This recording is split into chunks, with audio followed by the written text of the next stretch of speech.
Damaged goods, the auctioneer shouted. Widow with a brat who'll give me $5? Eleanor Hartwell's daughter gripped her hand so tight it hurt. 4 years old, shivering in the Wyoming snow, watching her mother get sold like livestock. 50 men laughed. One man stepped forward. What happened next would change 3 lives forever. Stay with me until the end. Subscribe and comment where you're watching from. I want to see how far this story travels. $5, I got 5, who'll give me 6 for the widow? Ellie pulled Lily closer. Her daughter's teeth were chattering. The thin coat Ellie had sewn from curtain scraps wasn't enough for Wyoming winter. Nothing she'd done had ever been enough. Mama, Lily's voice was barely a whisper. Why are those men looking at us? Hush, baby. But Mama, I said hush. The words came out sharper than she meant. Lily flinched, and Ellie hated herself for it. But she couldn't explain. Couldn't tell her 4-year-old that those men were deciding how much a mother and daughter were worth. Less than a horse, apparently. $6, someone hollered from the crowd. 6, I got 6. The auctioneer, a greasy snake named Polk, rubbed his hands together. Come on, boys. She's young, strong, still got some good years in her. Who'll give me 7? Ellie kept her eyes fixed on a spot above the crowd. If she didn't look at them, maybe she could pretend this wasn't happening. Maybe she could pretend she was somewhere else, someone who hadn't failed so completely that selling herself was the only option left. $7. 7. Now we're moving. How about 8? Lily tugged at her skirt. Mama, I'm scared. I know, baby. Me too. She shouldn't have said that. Mothers weren't supposed to be scared. Mothers were supposed to protect, to shield, to fix everything with a kiss and a promise. But Ellie had run out of promises 6 months ago when Samuel's body came up from the mine in pieces. $8, going once at 8. 15. The new voice cut through the noise like a knife. Ellie's head snapped toward the sound. A man stepped forward from the right side of the platform, tall, silver-haired, wearing a coat that cost more than everything Ellie had ever owned combined. His smile made her skin crawl. $15, he repeated, tipping his hat. For the widow. Polk's eyes went wide. Mr. Whitmore didn't see you there, sir. $15, gentlemen. Do I hear 16? Silence. The men who'd been shouting moments ago suddenly found their boots very interesting. Ellie watched them shrink back, watched fear ripple through the crowd like wind through wheat. Who was this man that made 50 men go quiet? Mama? Lily was pressing against her legs, now hiding her face. I don't like him. Neither did Ellie. There was something wrong with his smile. It was too perfect, too practiced. The kind of smile that covered up things better left hidden. $15 going once. Ellie's heart slammed against her ribs. She'd heard stories on the train from Philadelphia. Whispers about a rich man in Wyoming whose wives kept dying. 2 of them, both young, both dead within a year of marriage.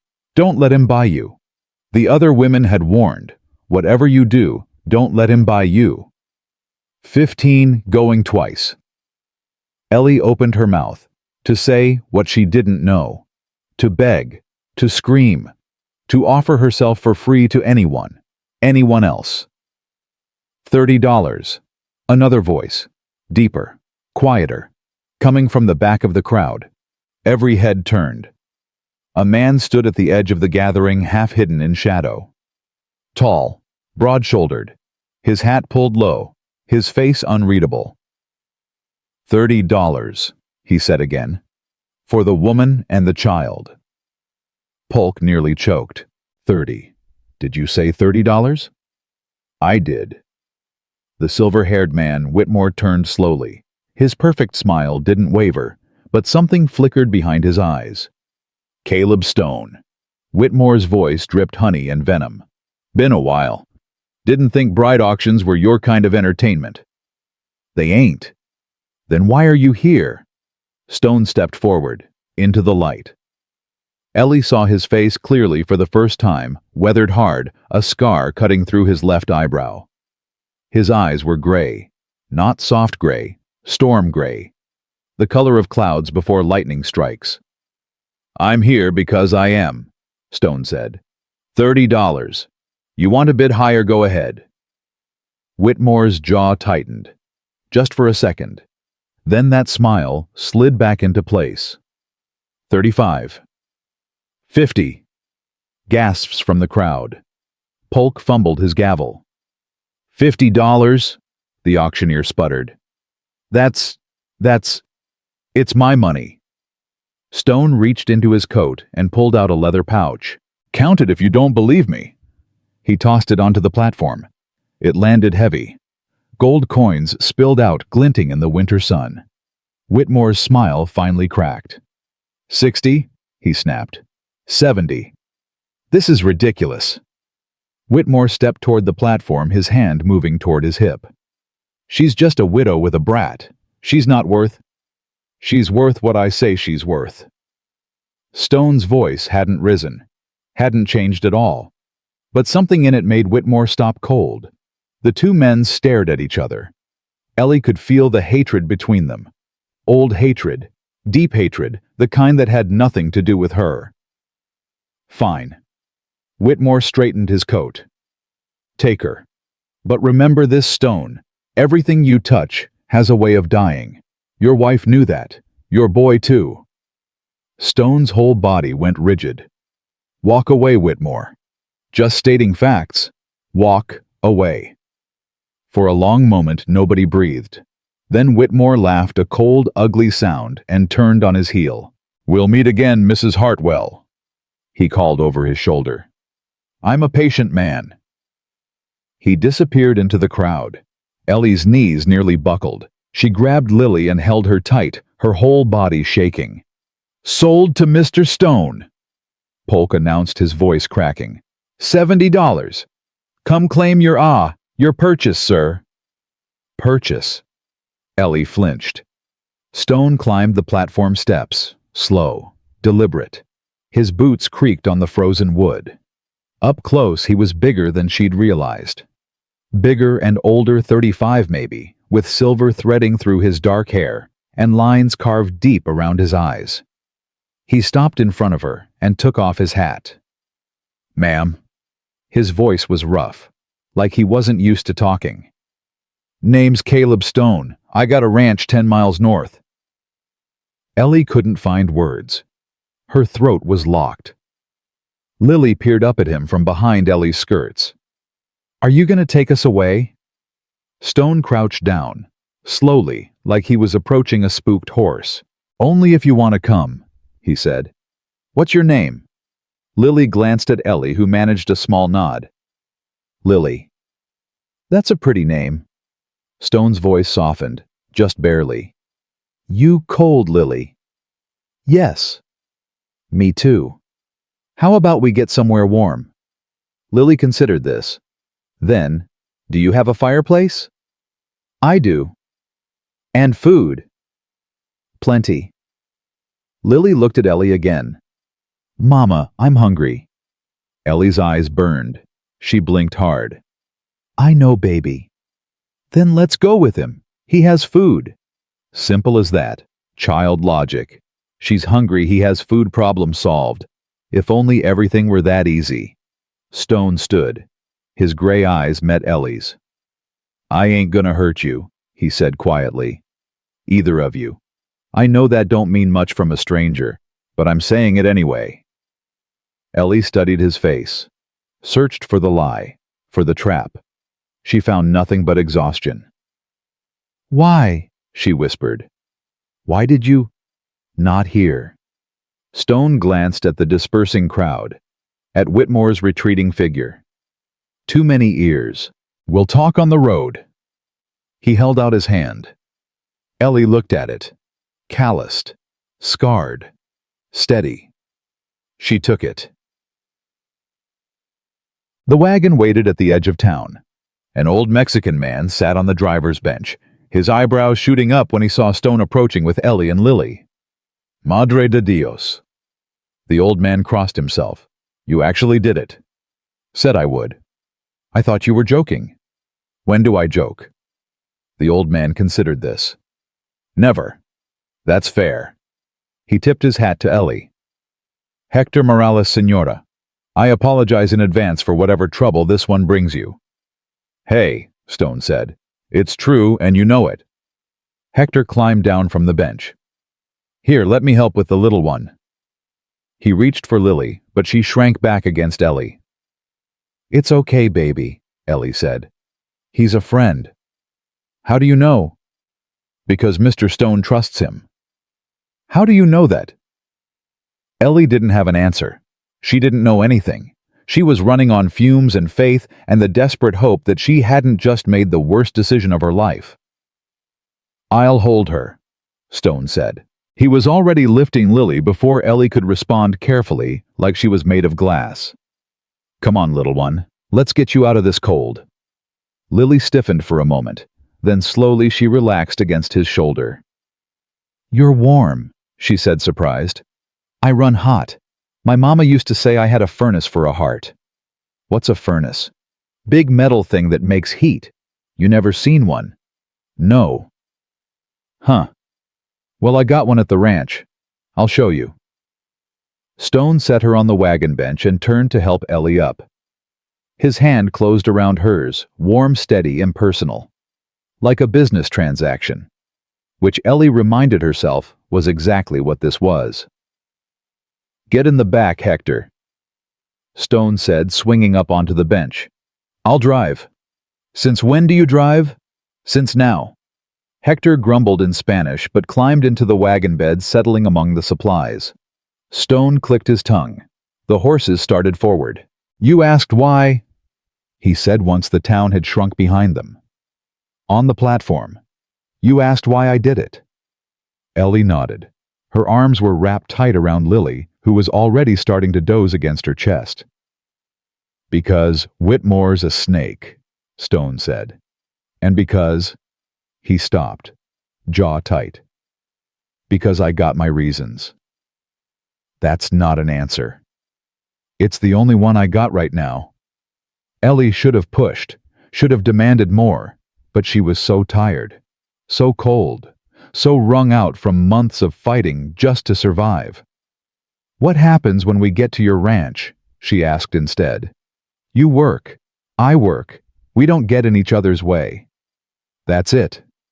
That's it. Stone kept his eyes on the road. You'll have your own room. Lily, too. Hector cooks, but if you want to take over, he won't complain. There's animals to feed, a house to keep, plenty to do.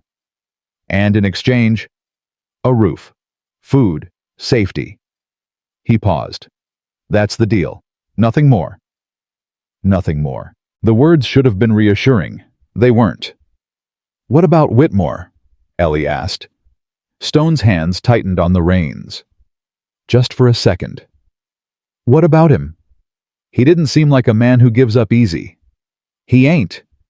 Then won't he come after us? After you. Stone was quiet for a long moment. The only sounds were the creak of the wagon, the horse's hooves, Lily's soft breathing.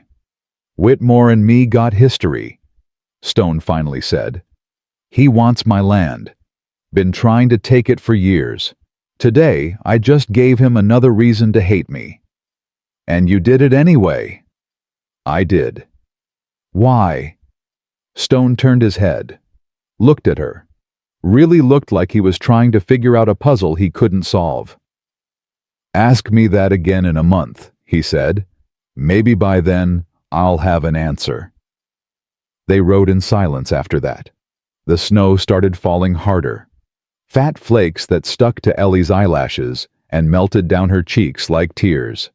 She didn't wipe them away.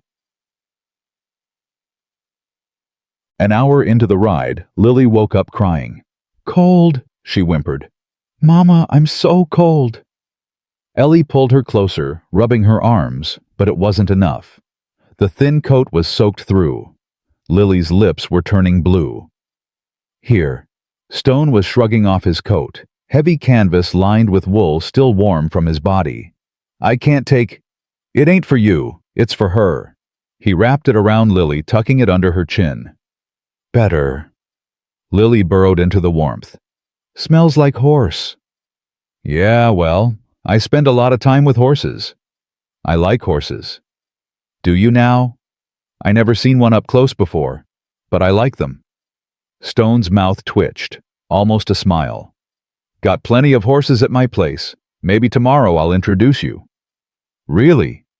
Really? Lily's eyes lit up. First time Ellie had seen that look in months. Mama, did you hear horses? I heard baby. Real horses, not picture horses. I know. Lily snuggled deeper into Stone's coat, chattering about horses until she wore herself out and fell asleep again. Stone watched her for a moment. Something flickered across his face, something raw and painful before he looked away. She's a good kid, he said quietly. She's everything. I can tell. Ellie waited for more. It didn't come. The wagon continued through the snow. 2 hours in, Hector called out from the back. Caleb, riders! Ellie's blood went cold. Stone pulled the wagon to a stop. His hand moved to his hip where a pistol hung. Where? South Ridge, 3 of them, been following for about 10 minutes. Ellie twisted around, squinting through the snow. She couldn't see anything, just white, on white, endless and empty. You sure? My eyes are old, not dead. Hector was already checking his rifle. Whitmore's men, probably. Probably. Stone handed the reins to Ellie. Keep driving, straight ahead. Don't stop no matter what. What are you? He was already climbing into the back of the wagon. Stone. Caleb, he corrected, grabbing a rifle from under the bench. You're living in my house now. Might as well use my name. Caleb, then. What are you doing? Sending a message. He checked the rifle, then looked at her.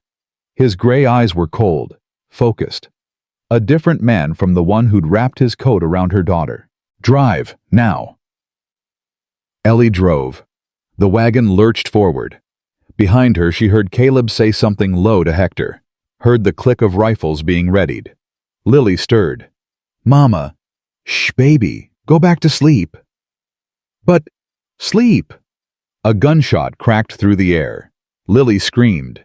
Ellie's hands jerked on the reins, and the horses tried to bolt. Easy, Caleb shouted. Don't let 'em run. Ellie pulled hard, fighting the horses, fighting her own panic. Another shot, a third. Then silence. Keep going, Caleb called. Don't stop. She didn't stop. She drove until her arms ached and her fingers went numb, and the snow blurred her vision to nothing. Finally, Caleb's voice again. All right, pull up. She pulled up. Her whole body was shaking. Caleb appeared beside the wagon, his face grim but satisfied. They're gone. Just warning shots. They weren't looking for a real fight. Not today, anyway. Whitmore's men? Most likely. They'll come back. Probably. Ellie stared at him. This man who'd bought her for $70, who'd given his coat to her daughter, who'd just fired warning shots at 3 armed riders like it was nothing. What have I gotten into? She whispered. Caleb's expression didn't change. Same thing I've been in for years, ma'am. Only difference is, now you got someone watching your back. He climbed back onto the bench and took the reins from her trembling hands. Almost there, he said. Another hour. They rode the rest of the way in silence. The ranch appeared as the sun began to set. A sturdy house, a big barn corrals white with snow. Smoke rose from the chimney. Home? Caleb said. Just the one word. Lily woke up as the wagon stopped. She rubbed her eyes, looked around and gasped. Mama, look, it's so big. It wasn't big. Not really. But compared to the cramped boarding houses and cold alleys they'd been living in, it was a palace. Come on. Caleb lifted Lily down from the wagon. Let's get you inside before you freeze. The front door swung open. Warmth poured out along with the smell of wood smoke and something cooking. Lily's stomach growled loudly. "Hungry?" Hector asked, appearing beside them. "Starving." "Good. I made stew. Best stew in Wyoming if I say so myself." "You always say so yourself," Caleb muttered. "Because it's true." They went inside. The house was simple stone fireplace, wooden furniture, wool rugs on the floor. But it was warm. God, it was warm. Ellie stood by the fire, letting the heat seep into her frozen bones, and felt something she barely recognized. Safety. She'd almost forgotten what it felt like. "Mama, look." Lily had found something in the corner of the room. A rocking horse painted red, worn smooth from years of use. "Can I play with it? Please." Ellie looked at Caleb. His face had gone strange, tight, and distant, like he was somewhere else entirely. "It was my son's," he said quietly. "He don't need it anymore." Ellie's breath caught. His son. Whitmore had mentioned a son. Your boy knew that too. "Caleb, I didn't." "It's fine." He turned away. "Let her play. That's what it's for." Lily climbed onto the horse, rocking back and forth, giggling. "Look, Mama, I'm riding a real horse." "I see you, baby." Ellie watched her daughter smile, really smile, and felt tears burn her eyes. Whatever else happened, whatever trouble was coming, this moment was worth it. This moment was everything. That night, after Lily had been fed and washed and put to bed in a small room that smelled of cedar and old memories, Ellie found Caleb on the porch.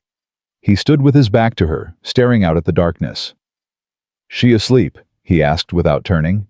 "Finally. She talked about horses for an hour." "She'll fit in fine here then." Ellie moved to stand beside him. The cold bit at her face, but she didn't go back inside. "Thank you," she said, "for everything." "Don't thank me yet. Whitmore ain't done. What happened on the road today, that was just the beginning." "I figured." Caleb was quiet for a long moment. Then, "You should know what you're walking into. Whitmore wants my land, the whole valley really, but my ranch sits on the only water source for 20 miles. Without it, he can't expand. So he'll try to take it. He'll try. He's been trying for years. Killing my—" Caleb stopped.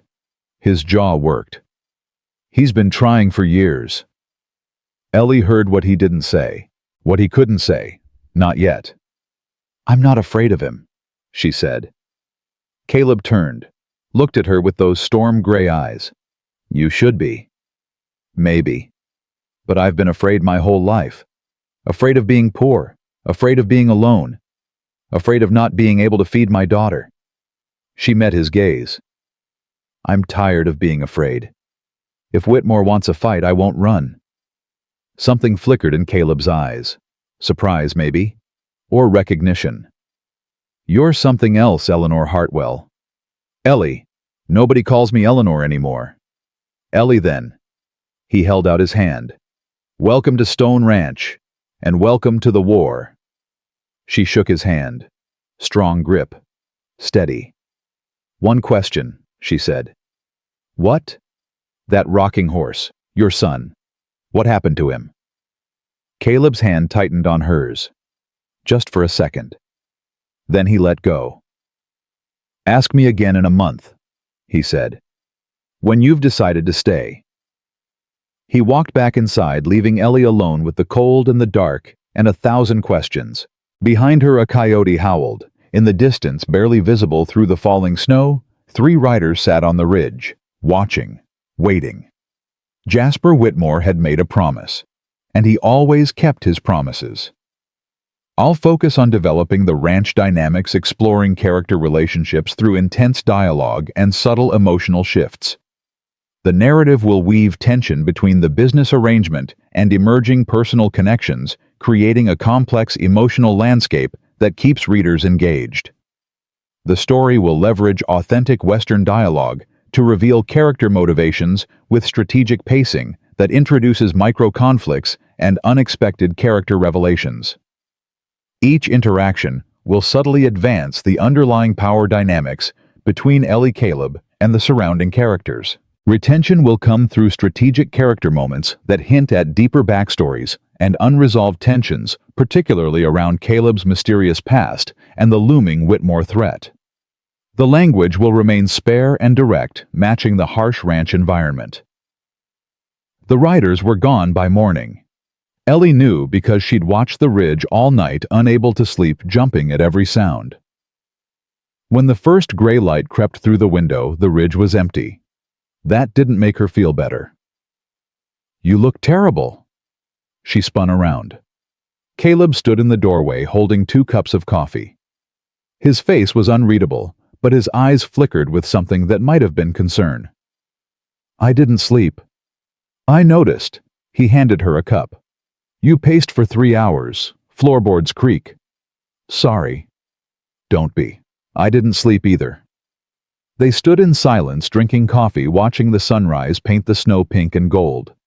It should have been beautiful. All Ellie could see was all the places an enemy could hide. "They'll be back," she said. "Probably. When Whitmore decides the time is right. Could be tomorrow. Could be a month from now. He likes to let people stew in their fear first." "That's cruel." "That's Whitmore." Lily's voice drifted from the bedroom. "Mama, Mama, where are you? Coming, baby." Ellie found her daughter sitting up in bed, rubbing her eyes. The room was small but warm, and Lily had slept better than she had in months. "I'm hungry." "I know. Let's go see what Hector's making." "Is there more stew?" "We'll find out." In the kitchen, Hector was already at the stove, humming something in Spanish. He turned when they entered and smiled. "Ah, the little one is awake. Good, good. I made eggs. You like eggs?" "Pequeña." "I don't know. I never had them." Hector's smile faltered. He shot a look at Ellie that was equal parts horror and heartbreak. "Never had eggs." Ellie's face burned. "We couldn't always afford—" No explanation needed. Hector was already piling a plate high. "Today you have eggs. Tomorrow maybe bacon. The day after, who knows, we will fatten you up like a little piglet." "I don't want to be a piglet. It's an expression, mi amor. It means we will make you strong and healthy. Here, sit. Eat." Lily attacked the eggs like she hadn't eaten in days, which Ellie realized with a stab of guilt wasn't far from the truth. "Slow down, baby. You'll make yourself sick." "But it's so good." Caleb appeared in the doorway. He watched Lily eat for a moment, that strange expression crossing his face again, the one Ellie couldn't read. "After breakfast," he said, "I'll show you the horses, if your mama says it's okay." Lily's head snapped up. "Really? You meant it. You really meant it."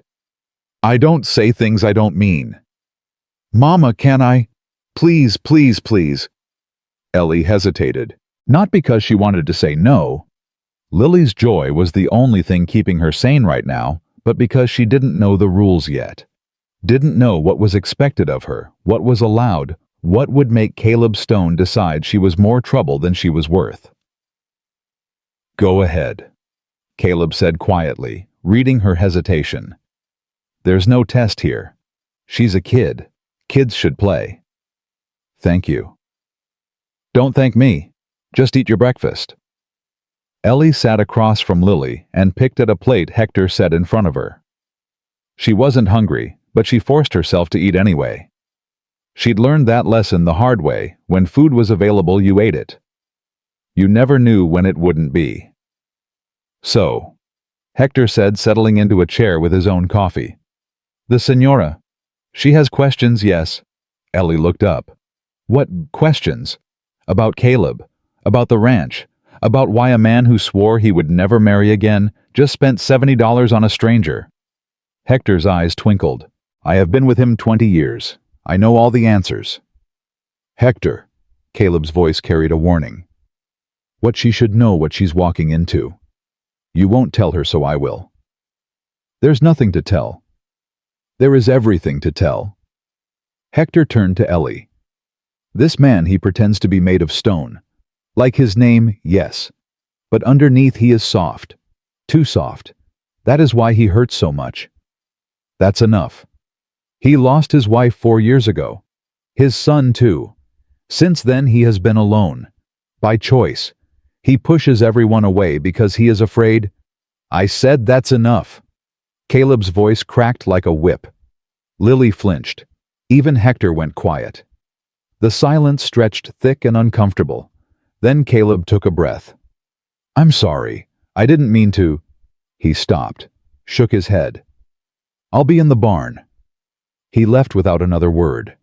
Ellie watched him go, her heart doing something complicated in her chest. He is not angry at you, Hector said softly. Or at me. He is angry at himself. For still feeling, for still caring. He thought he had buried all of that with Martha and Jacob. Martha was his wife. See, and Jacob his son, a beautiful boy, full of laughter. Hector's weathered face grew sad. They were killed 4 years ago. Horse thieves raided the ranch while Caleb was away. By the time he returned, I'm so sorry. He blames himself, even though it was not his fault. He thinks if he had been here, he could have saved them. Hector shook his head. That is not true. He would have died with them. But grief, it does not listen to reason. Lily had stopped eating, her small face troubled. Mr. Caleb's little boy died. Ellie reached for her hand. Yes, baby. That's sad. It is. Is that why he looked funny when I played with the horse? The rocking horse. Ellie's throat tightened. Yes, baby. That was his son's horse. Lily was quiet for a moment. Then, I'm going to give it back. What? The horse. I'm going to give it back. It makes him sad, and I don't want him to be sad. Ellie felt tears prick her eyes. 4 years old, and already her daughter understood something most adults never learned, that kindness mattered more than possessions. That's very sweet, baby. But I think Mr. Caleb gave it to you because he wanted you to have it. But, tell you what, after breakfast, we'll ask him together. Okay. Lily nodded solemnly. Hector was watching them with a strange expression. You are good people, he said finally. Both of you. Caleb made the right choice even if he does not know it yet. They found Caleb in the barn brushing down a big gray mare.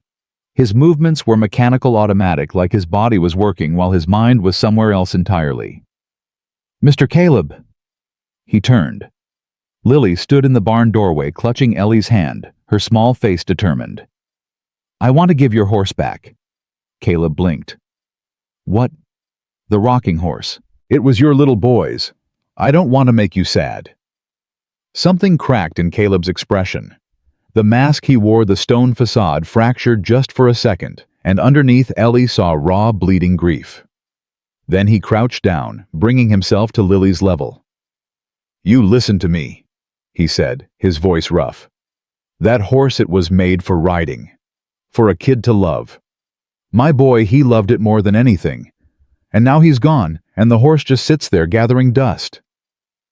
He reached out and touched Lily's cheek. Gentle. Careful. Jacob would want you to have it. I know he would. He was generous like that. Always sharing his toys, even when he didn't want to. Caleb's voice broke. So you keep that horse, you hear. You ride it every day, and maybe that way, a little piece of him gets to live on. Lily's eyes filled with tears. I'll take good care of it. I promise. I know you will. Then Lily did something that stopped Ellie's heart. She threw her arms around Caleb's neck and hugged him. Caleb froze. His whole body went rigid, like he'd forgotten how to be touched. For a terrible moment, Ellie thought he would push Lily away. Then his arms came up. Slowly, hesitantly, and he hugged her back. Thank you, he whispered into her hair. Thank you. Ellie turned away, wiping her eyes. Some moments were too sacred to witness. When she looked back, Caleb was standing, Lily's hand in his. Come on, he said, his voice steadier now. I promised you horses. Let's go meet them." He led Lily deeper into the barn, pointing out each horse, telling her their names and personalities. Ellie followed at a distance, watching the man who'd bought her transform before her eyes. With Lily, he was different, patient, gentle, almost happy. Maybe Hector was right. Maybe underneath all that stone there was something soft, something worth saving. "This one's my favorite," Caleb was saying, stopping at a stall near the back. "Her name's Bella. She's old now, but she used to be the fastest horse in the territory." "Can I pet her?" "Sure. Just go slow. Let her smell your hand first." Lily reached out carefully. Bella lowered her massive head and snuffled at the small fingers. "She likes me." "Course she does. Bella likes everyone." Caleb paused. "Well, everyone except Whitmore. Tried to bite his hand off once." "Good horse." Caleb laughed.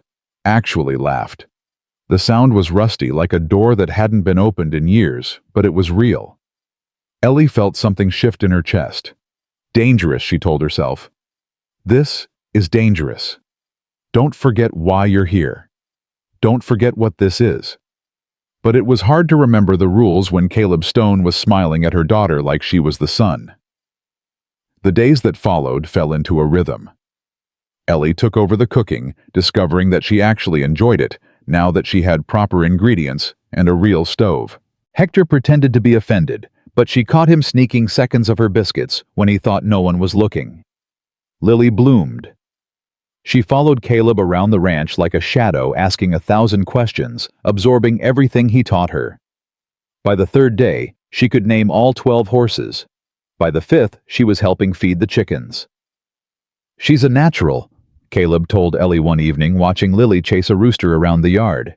"Got good instincts. She gets that from her father." The words slipped out before Ellie could stop them. She tensed, waiting for Caleb to ask questions she didn't want to answer. He didn't. He was a good man. The best. "How'd he die?" "Mind collapse. They said it was quick." Ellie's voice flattened. "I don't know if that's true. I think they just say that to make widows feel better." Caleb was quiet for a moment. "They said the same thing about Martha and Jacob, that it was quick, that they didn't suffer." His jaw tightened. I found the bodies. I know exactly how much they suffered." Ellie didn't know what to say, so she said nothing, just stood beside him in the fading light, two broken people learning how to breathe again. "Can I ask you something?" Caleb said finally. "Depends on what it is." "Fair enough." He turned to face her. "Why the auction? A woman like you could have found other work. Could have married again the regular way. A woman like me. Smart, strong, pretty." Ellie's cheeks flushed. "You think I'm pretty?" Caleb looked away. "That ain't the point." "It's not. The point is you had options, so why sell yourself to the highest bidder?"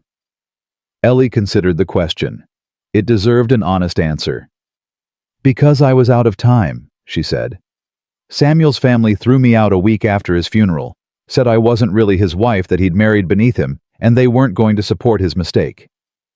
"His mistake? Me. And Lily." Ellie's voice hardened.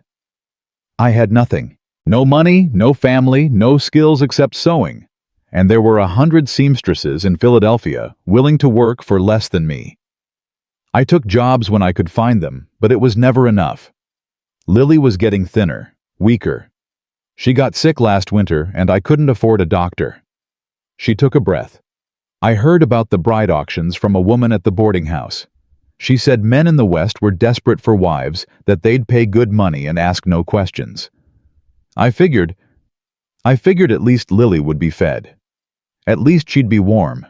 Even if I ended up with a monster, my daughter would survive." "And if you hadn't survived, then at least I'd have died trying to save her." Caleb stared at her for a long moment. Something burned in his gray eyes, not pity, not judgment, but something fiercer. Something that looked almost like respect.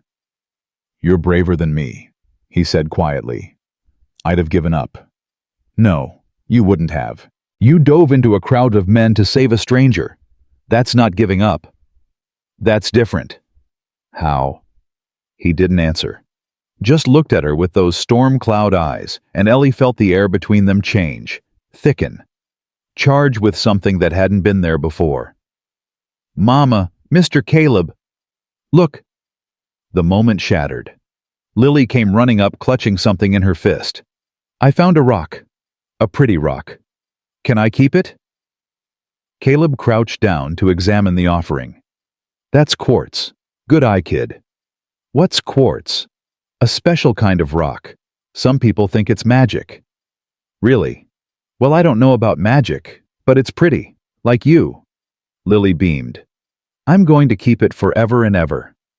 She ran off to show Hector and Caleb straightened the moment well and truly gone. I should check the fences, he said. Storm's coming tonight. Don't want any breaks letting cattle through. Caleb, we'll talk later. He walked away before she could respond. Ellie watched him go, her heart doing things she'd sworn she wouldn't let it do. This is business, she reminded herself. Just business. But her heart wasn't listening. The storm hit after midnight. Ellie woke to the sound of wind screaming around the house, rattling the windows like something trying to get in. She checked on Lily, still sleeping somehow, then wrapped a blanket around her shoulders and went to the main room. Caleb was there adding wood to the fire. He looked up when she entered. Can't sleep. The wind. Yeah.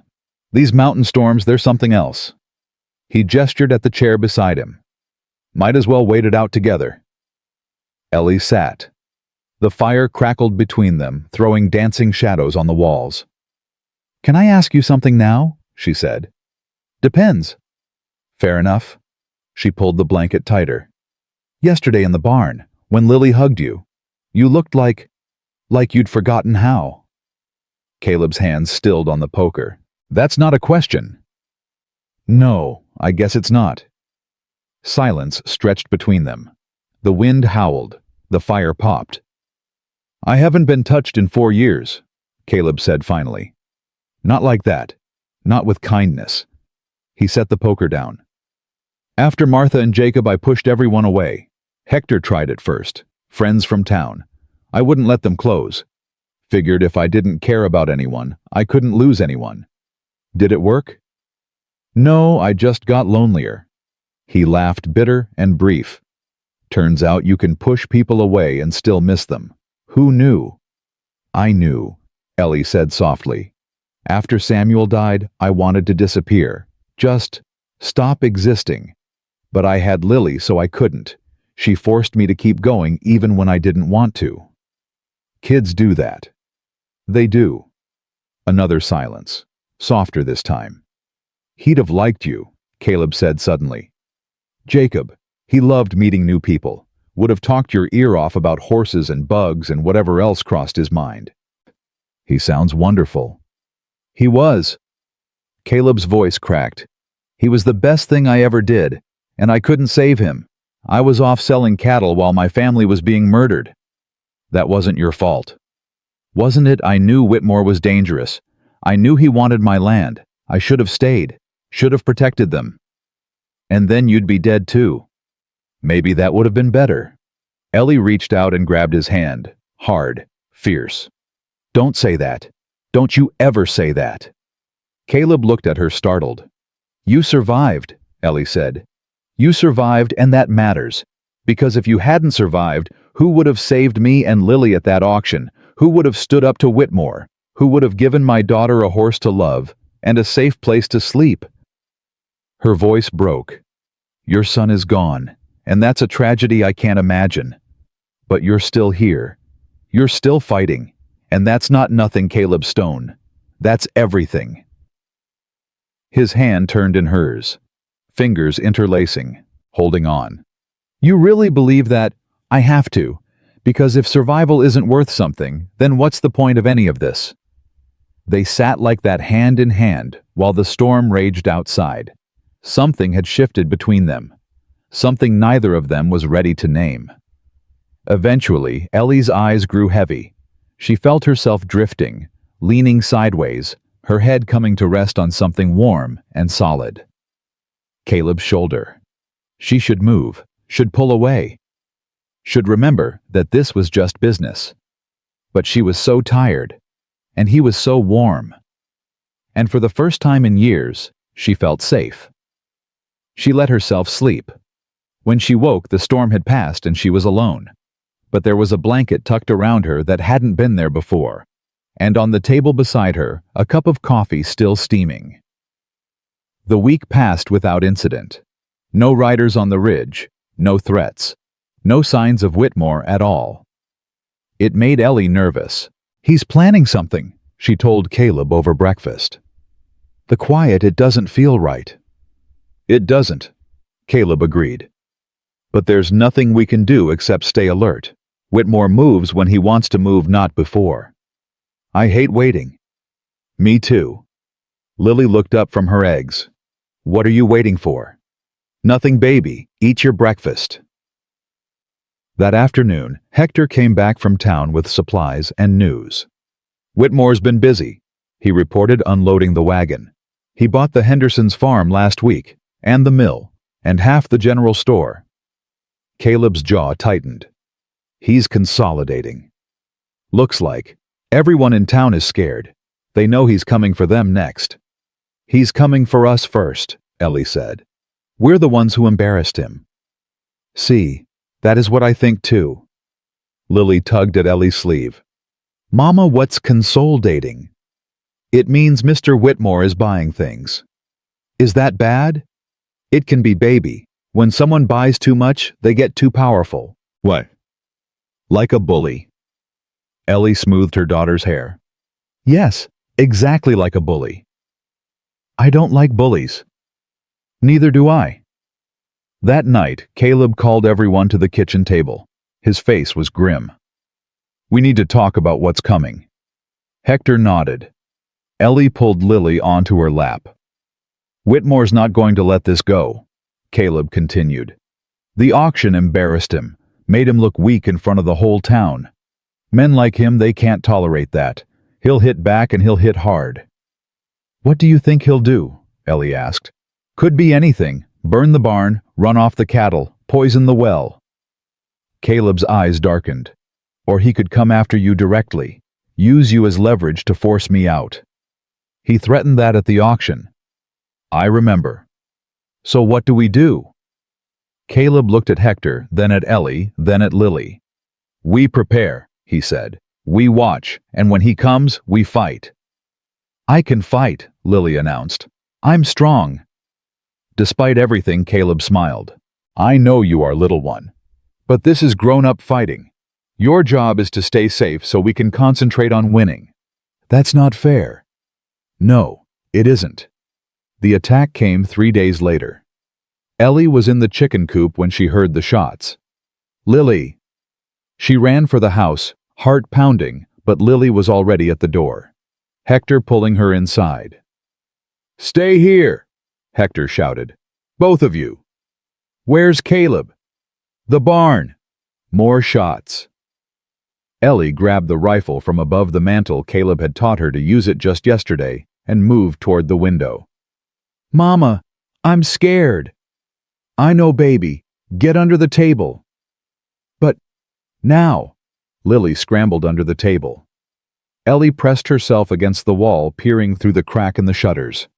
3 men on horseback. No 4. They were circling the barn, shooting at the doors.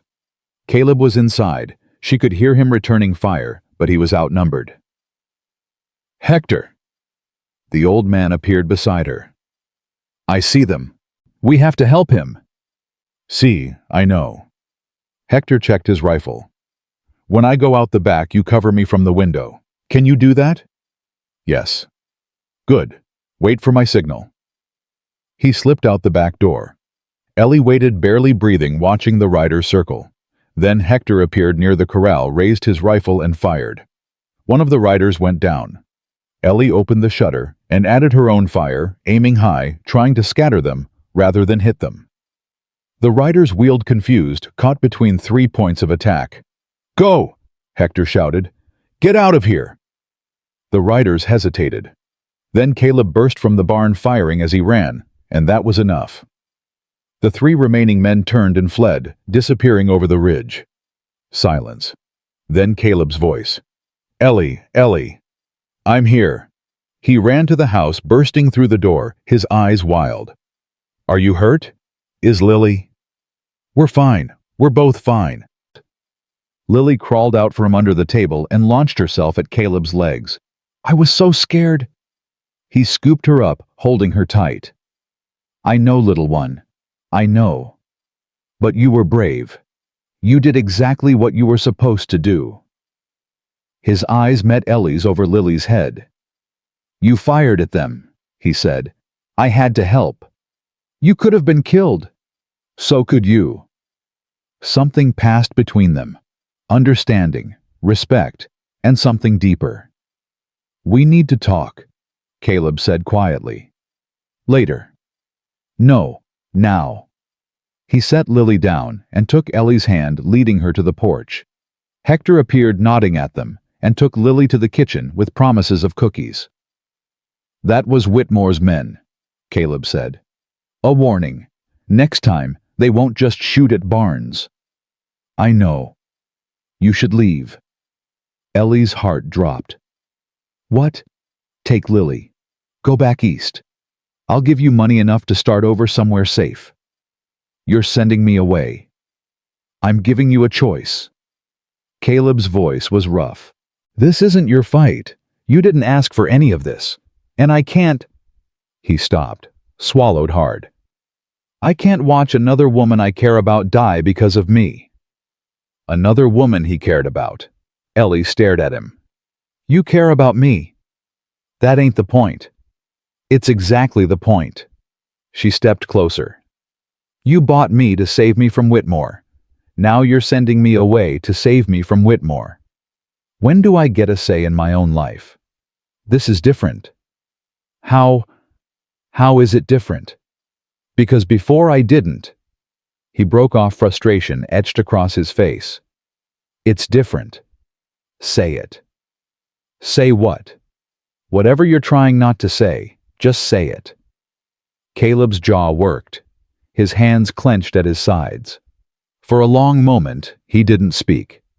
Then, "I didn't expect to feel this way. About you. About Lily. I thought I was dead inside, that I'd never feel anything again, and I was fine with that. But then you showed up with your stubborn chin and your fierce eyes and your little girl who hugs like it's the most natural thing in the world, and now I—" He stopped. "Now you what?" "Now I can't imagine this place without you." Ellie's breath caught. "Then don't send me away." "But Whitmore, I said I wouldn't run. I meant it." "You don't know what he's capable of." "Then teach me. Teach me to fight. Teach me to defend myself. But don't push me away because you're scared of losing me." Caleb looked at her, really looked, and she saw the war in his eyes. Fear and hope, grief and longing. The desperate need to protect fighting against the desperate need to connect. "You're sure?" he asked. "You're sure you want to stay?" Ellie reached up and touched his face. "I've never been more sure of anything." He closed his eyes, leaned into her touch. "Okay," he whispered. "Okay." And standing there on the porch with gunpowder still in the air and Whitmore's threat hanging over them, Eleanor Hartwell made her choice. She wasn't going anywhere. From the ridge barely visible in the fading light, a man on horseback watched the ranch. Jasper Whitmore lowered his spyglass and smiled. "So," he murmured. "She's staying." He turned to his son Marcus, who sat fidgeting in his saddle. "Did the men send the message?" "Yes, father. They shot up the barn just like you said." "Good." Whitmore tucked the spyglass away. "Now we let them think they've won. Let them get comfortable. Let them start believing they're safe. And then—" Whitmore's smile widened. "And then we burn it all down. I'll focus on escalating tension, developing romantic connections, and creating high-stakes dramatic moments that push the characters toward a critical confrontation with Whitmore's threats. The narrative will explore mini-climaxes that reveal deeper character dynamics between Caleb and Ellie while incrementally raising the danger. I'll craft sequences that show their growing trust, vulnerability, and potential romantic connection through intense training and shared survival experiences. The aftermath of Whitmore's initial attack provides a perfect catalyst for character transformation. By teaching Ellie self-defense skills, Caleb creates intimate moments of physical and emotional proximity. Their relationship will deepen through shared vulnerability and mutual protection. Whitmore's big move, potentially kidnapping Lily, becomes the narrative pivot that transforms their personal journey into a high-stakes rescue mission. This escalation bridges the transition from character development to action-driven plot progression, setting up the intense rescue sequence in 2 weeks passed without another attack. Ellie hated every quiet day of it. "He's toying with us," she said, pacing the kitchen while Hector rolled tortillas. "Making us wait, making us jump at shadows." "See, that is his way." Hector dusted flour from his hands. "Whitmore, he is like a cat with a mouse. He enjoys the fear more than the kill." "I'm not a mouse." "No, you are not." Hector smiled. "You are something he did not expect, and that I think is what scares him." "I don't scare men like Whitmore." "You stood at that window and fired at his men.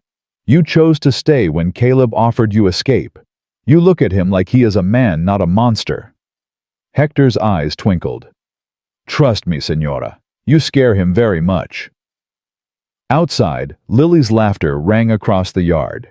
She was with Caleb again, learning to brush the horses. Every day those two grew closer. Every day Caleb smiled a little more, and Lily chattered a little louder. It should have made Ellie happy. Instead, it terrified her, because the more they had to lose, the harder Whitmore would try to take it. "I need to learn to fight," she said suddenly. Hector raised an eyebrow. "You already know how to shoot. One lesson with a rifle isn't enough. I need to be ready, really ready." "Then talk to Caleb. He is the best shot in the territory. Better than me, though I will deny saying that."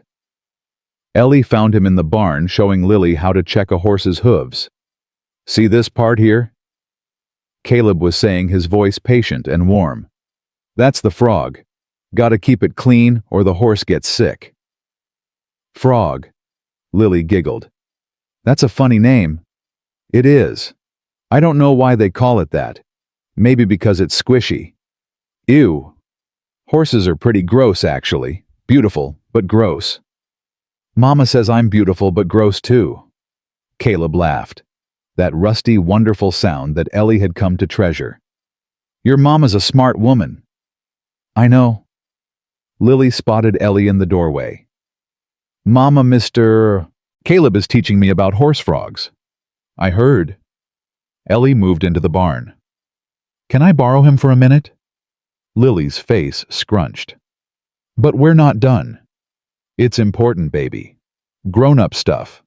"Yes." Lily sighed dramatically. "Fine, but you have to give him back." Caleb ruffled her hair. "Go find Hector. He's making cookies." "Cookies?" She was gone before the word finished leaving his mouth. Caleb straightened, brushing hay from his knees. "What's wrong?" "I need you to teach me." "Teach you what?" "Everything." Ellie squared her shoulders. "How to shoot properly. How to fight. How to defend myself and Lily if Whitmore comes when you're not here." Something flickered in Caleb's eyes. Pride, maybe. Or fear. "That's not a small ask." "I know. It'll be hard. I won't go easy on you." "I don't want you to." He studied her for a long moment. Then he nodded. "All right, we start tomorrow. Dawn." "Dawn. Best light for shooting. And it'll be cold, so you'll learn to focus through discomfort." Ellie swallowed. "Okay." "Don't say okay until you've done it." But he was almost smiling. "Get some sleep. You're going to need it." Dawn came brutal and cold. Ellie stood behind the barn, her fingers already numb, watching Caleb set up a row of tin cans on a fence rail. First rule, he said, handing her the rifle. This isn't a toy. Every time you pick it up, you respect it. Understood? Understood. Second rule, never point at anything you don't intend to kill. Kill. We're not shooting to wound Ellie. If it comes to using this, you shoot to stop the threat, permanently. Her stomach turned, but she nodded.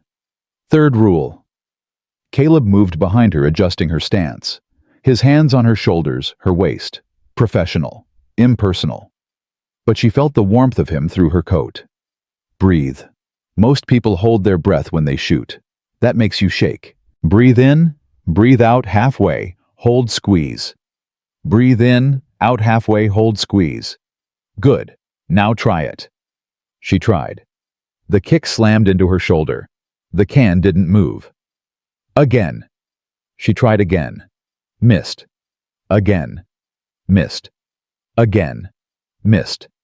I can't do this. Yes, you can. Caleb's voice was calm, steady. You're thinking too much. Stop aiming and start feeling.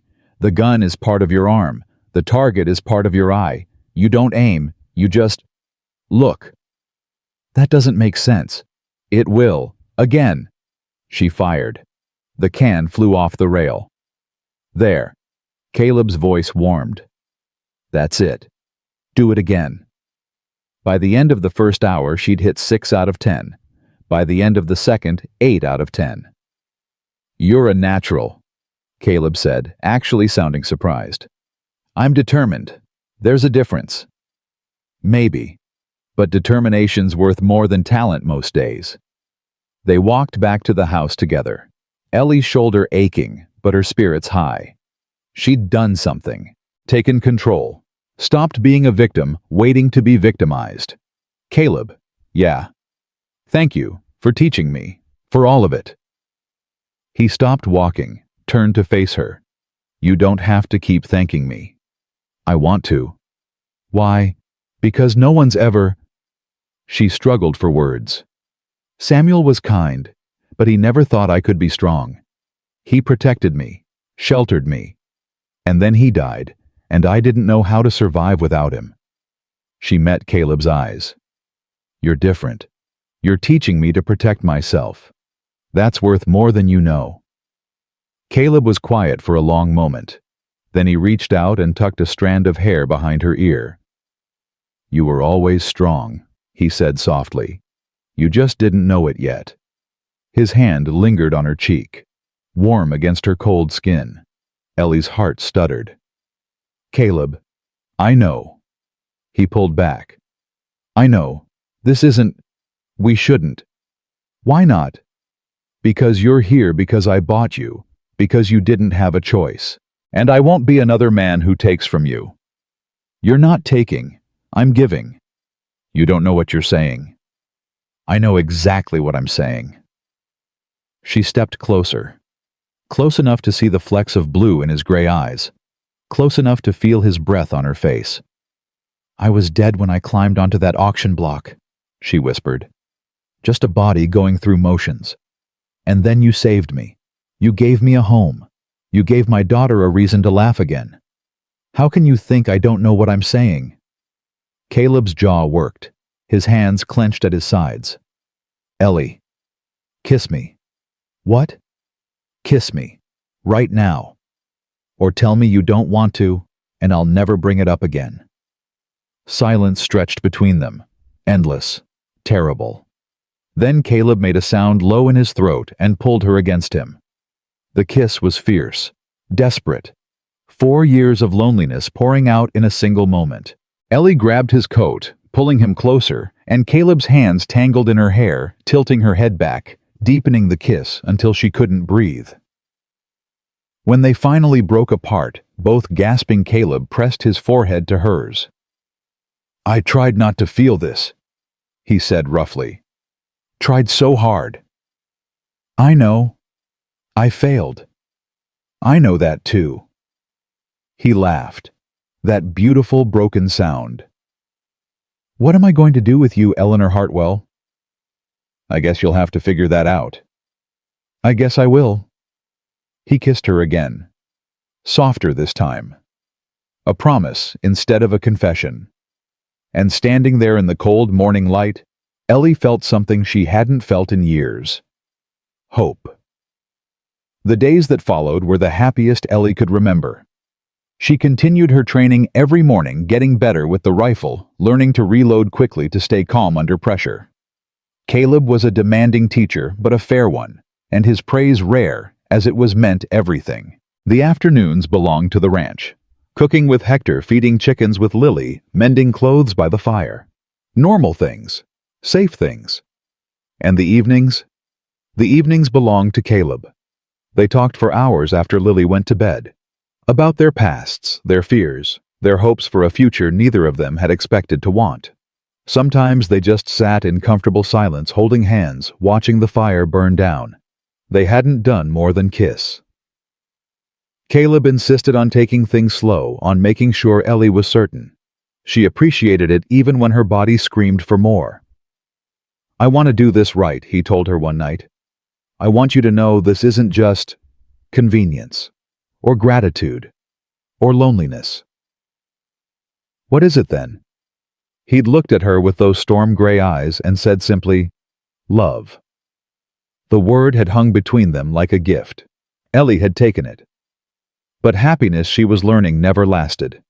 It was Lily who first noticed something wrong. "Mama, where's Bella?" Ellie looked up from the bread she was kneading. "What do you mean?" "Bella's not in her stall. I went to give her an apple and she wasn't there." Cold fear trickled down Ellie's spine. "Stay here." She found Caleb in the barn, his face grim.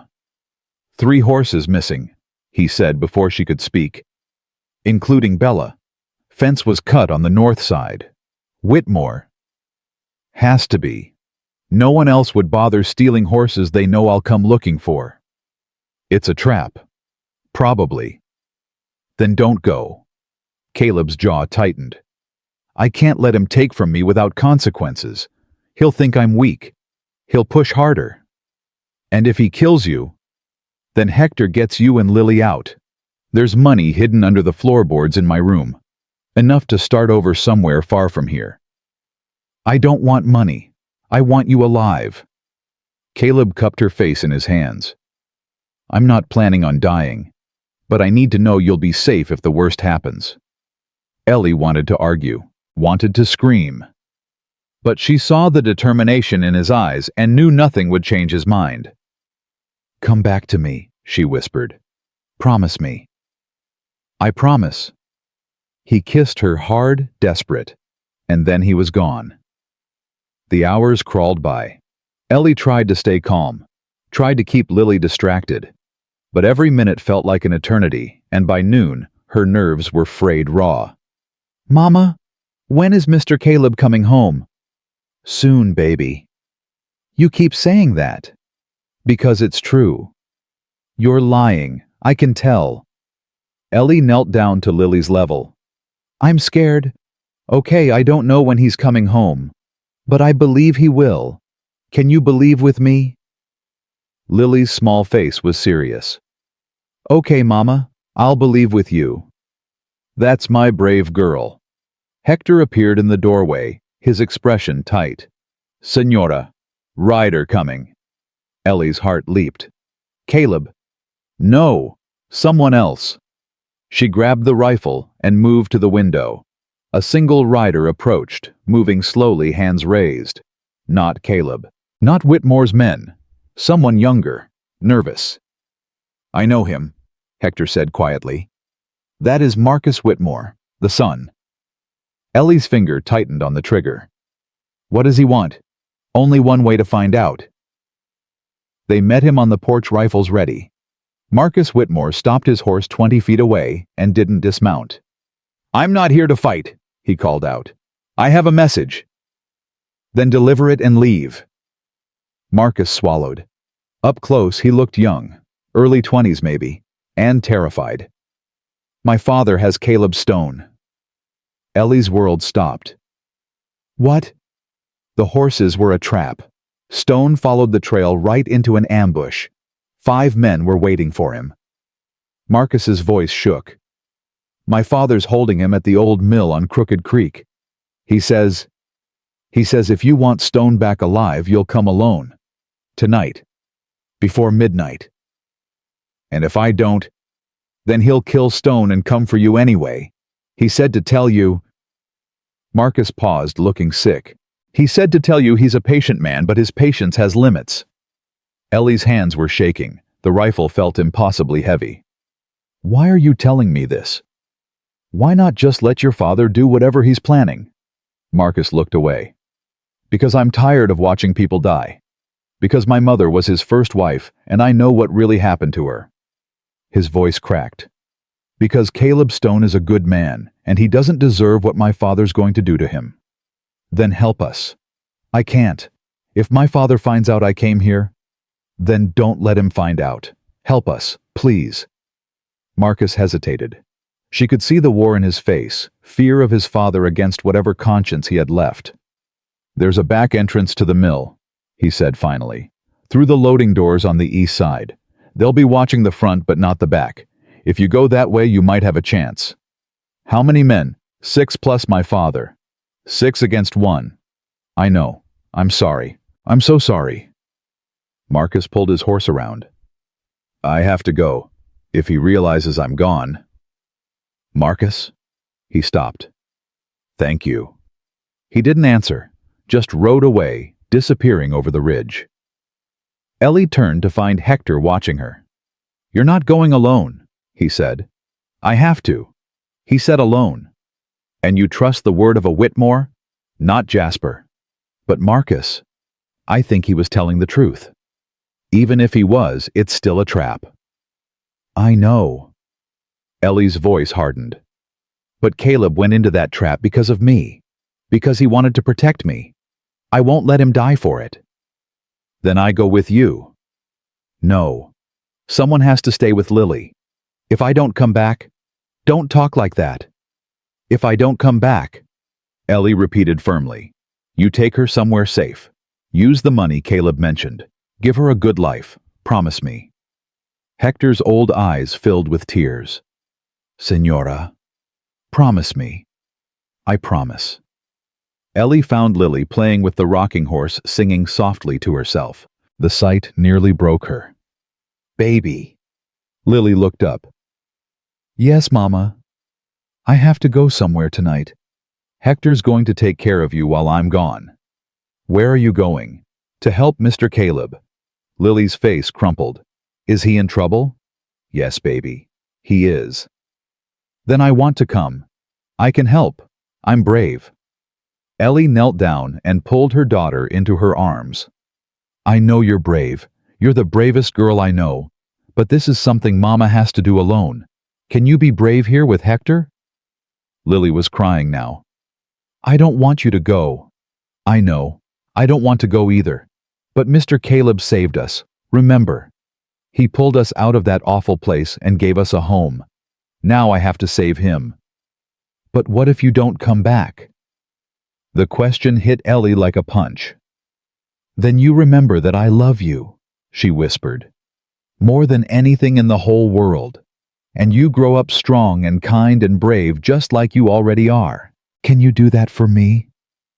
Lily nodded, tears streaming down her cheeks. "That's my girl." Ellie kissed her forehead, her cheeks, her hair, memorizing every detail. "I love you, Lily. Forever and always." "Forever and always," Lily repeated. Ellie stood, walked to the door, turned back one last time. Her daughter stood by the rocking horse, small and scared and perfect. Then Ellie walked out into the night. The ride to Crooked Creek took an hour. Ellie pushed the horse hard, her mind racing through everything that could go wrong. 6 men plus Whitmore, 1 rifle, 1 pistol, 1 woman who'd learned to shoot 2 weeks ago. The odds were impossible, but impossible was better than giving up. The old mill loomed out of the darkness, its broken wheel frozen in the creek. Ellie dismounted 100 yards out and approached on foot, keeping to the shadows. Marcus had been right. 2 guards stood at the front entrance, rifles ready.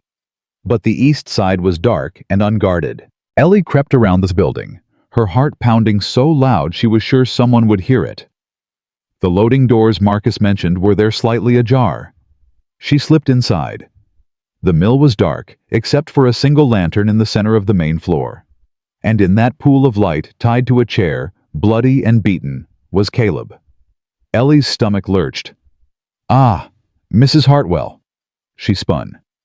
Jasper Whitmore emerged from the shadows, flanked by two men with drawn pistols. "Right on time," Whitmore said smoothly. "I do appreciate punctuality." "Let him go." "Straight to business. I admire that." Whitmore circled her slowly, his eyes crawling over her like insects. "You know, I've been thinking about you ever since that auction. Wondering what makes you so special that Caleb Stone would pay $70 for a widow with a brat." "I'm not special." "Oh, but you are. You made him feel again. Made him care. After 4 years of being dead inside, you brought him back to life." Whitmore's smile widened. "And now I'm going to take it all away. Again. You killed his wife and son. I had them killed. There's a difference. I don't dirty my own hands." Whitmore stopped in front of her. "But for you, I might make an exception. If you're going to kill me, just do it. Kill you." "Oh no, Mrs. Hartwell. Killing you would be too quick." He leaned closer. "I'm going to take you, keep you, break you down until there's nothing left. And Caleb gets to watch. That's the real punishment. Not death. Loss." From the chair, Caleb stirred. Don't touch her." "He's awake." "Wonderful." Whitmore strode over and grabbed Caleb's hair, yanking his head back. "I want you to see this stone. I want you to see what happens to people who humiliate me." "Run." Caleb gasped, his swollen eyes finding Ellie's. "Run." "I'm not leaving you." "How touching," Whitmore drawled. "True love. How utterly pathetic." He released Caleb's hair and turned back to Ellie. "Now, where were we?" Ellie's hand moved. The pistol came up. She fired. The shot took Whitmore's closest guard in the shoulder, spinning him around. The second guard raised his rifle, but Ellie was already moving, dropping behind a support beam as bullets splintered the wood beside her head. "Kill her!" Whitmore screamed. "Kill her!" More men poured in from the front. Ellie fired again, missed, fired again, hit someone's leg. The mill exploded into chaos, shouting, shooting, the acrid smell of gunpowder filling the air. Ellie scrambled toward Caleb. A bullet grazed her arm, burning, but she didn't stop. She reached the chair and pulled the knife from her boot, the one Hector had given her, and sawed at the ropes. "What are you doing here?" Caleb gasped. "Saving you. Hold still." "You should have run." "Shut up and let me work." The rope snapped. Caleb surged to his feet, grabbed the chair, and swung it into an approaching guard.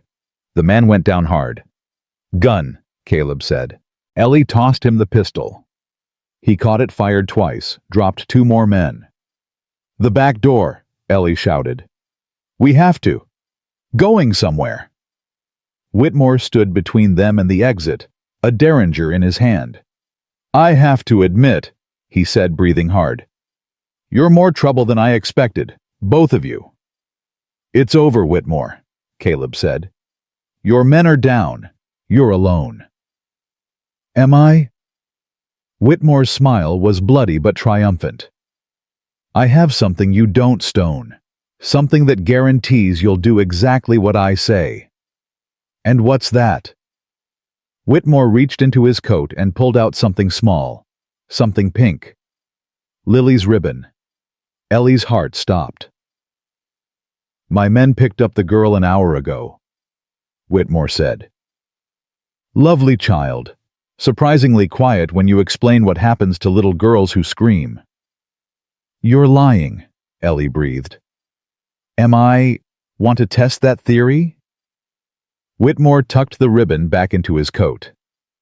"Here's what's going to happen. You're going to put down your weapons.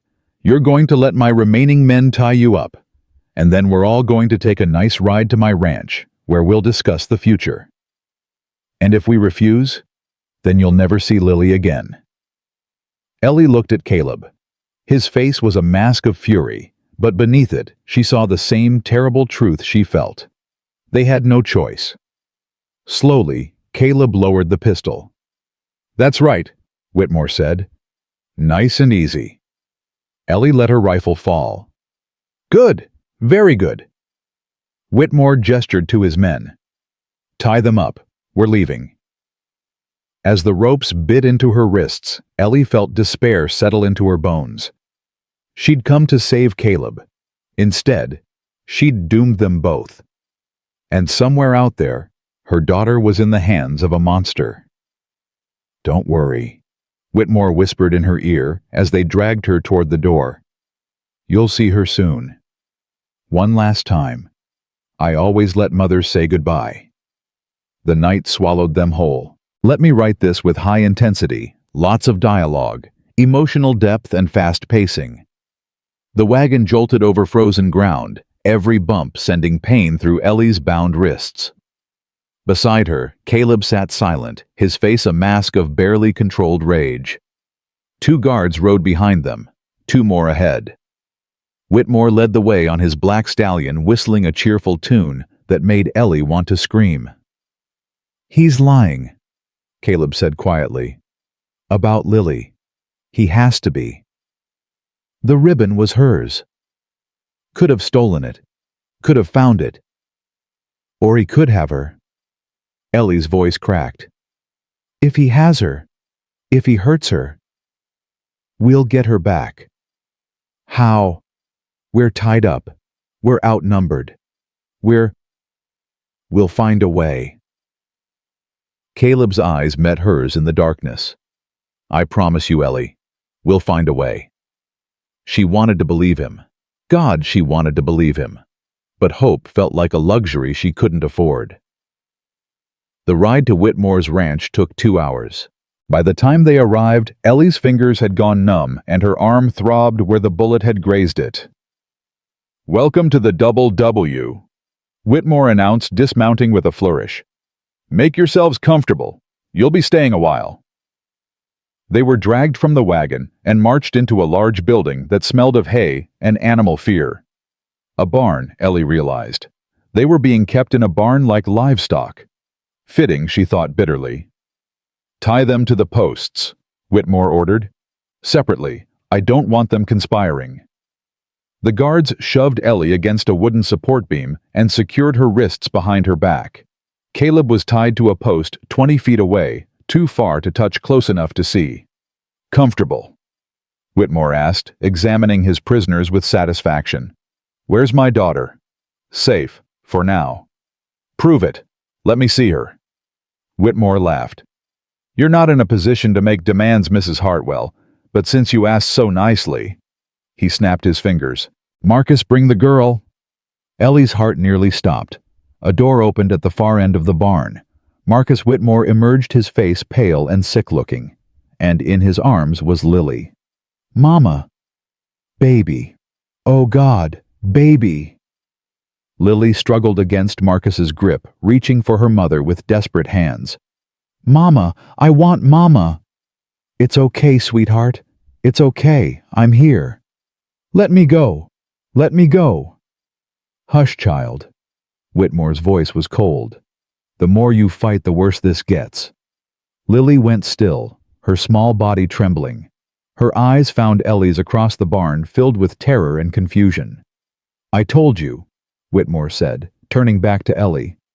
"I always keep my promises. She's 4 years old. She's innocent. Whatever you want from me, leave her out of it." Innocent, perhaps, but useful.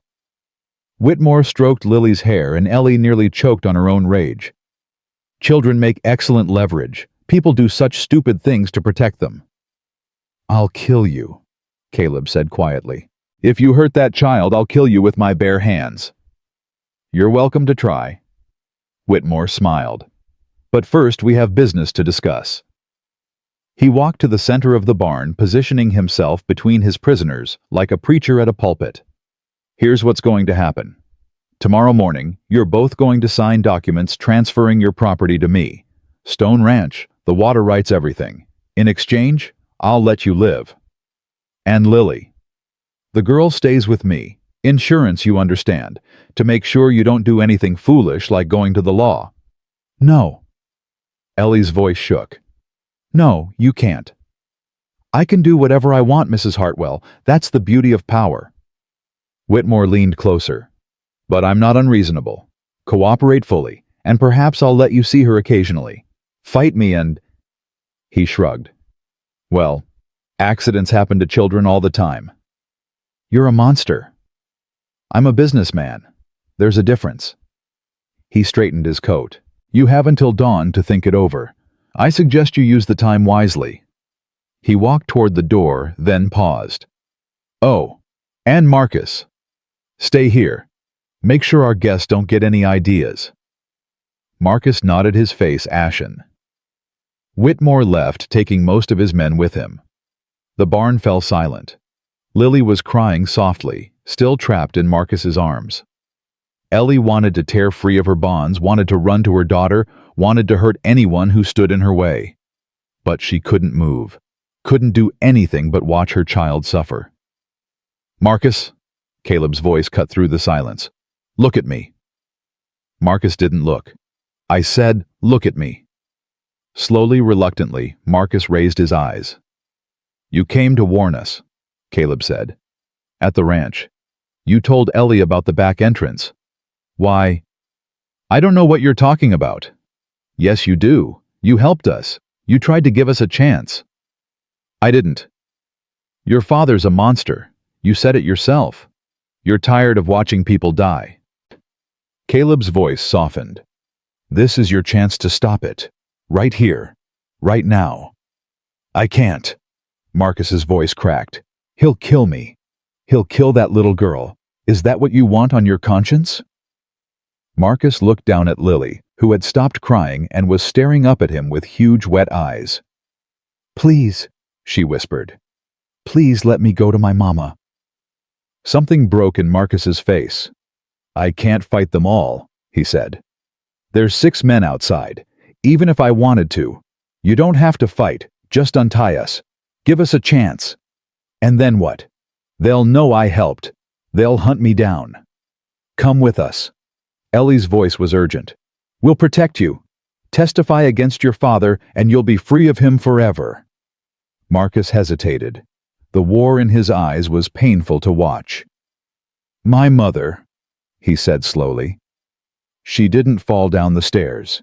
He pushed her. I was 8 years old and I saw it happen. He told me if I ever said anything, he'd kill me too. Then help us stop him. Stop. Help us end this. Lily reached up and touched Marcus's cheek. Are you scared? He looked at her. Really looked. And Ellie saw the moment he made his decision. Yeah, kid. I'm terrified. Me too. Lily's voice was very small. But Mama says brave means doing things even when you're scared. Marcus laughed. It was a broken sound, half sob, half surrender. Your mama's a smart woman. He set Lily down gently. The little girl ran to Ellie, pressing herself against her mother's legs, crying softly. I'm here, baby. I'm here. Marcus moved to Caleb first, pulling a knife from his boot and sawing through the ropes. Then Ellie. Her arms screamed with relief as the bonds fell away, and she immediately scooped Lily into her arms, holding her so tight. We need to move fast, Marcus said. My father's in the main house. Most of the men are with him, but they'll check on us soon. Weapons.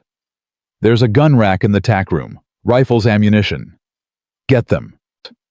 Marcus disappeared through a side door. Caleb crossed to Ellie, his hand cupping her face. You okay? I will be when we're out of here. Stay close to me. Don't take any chances. Caleb, I'm not asking you to leave. I'm asking you to stay close. His eyes burned into hers. I can't lose you. Either of you. Understand? Ellie nodded. Marcus returned with 3 rifles and 2 pistols. This is everything. It'll have to be enough. Caleb checked the rifle, his movements quick and efficient. How do we get out? There's a back door that leads to the horse paddock.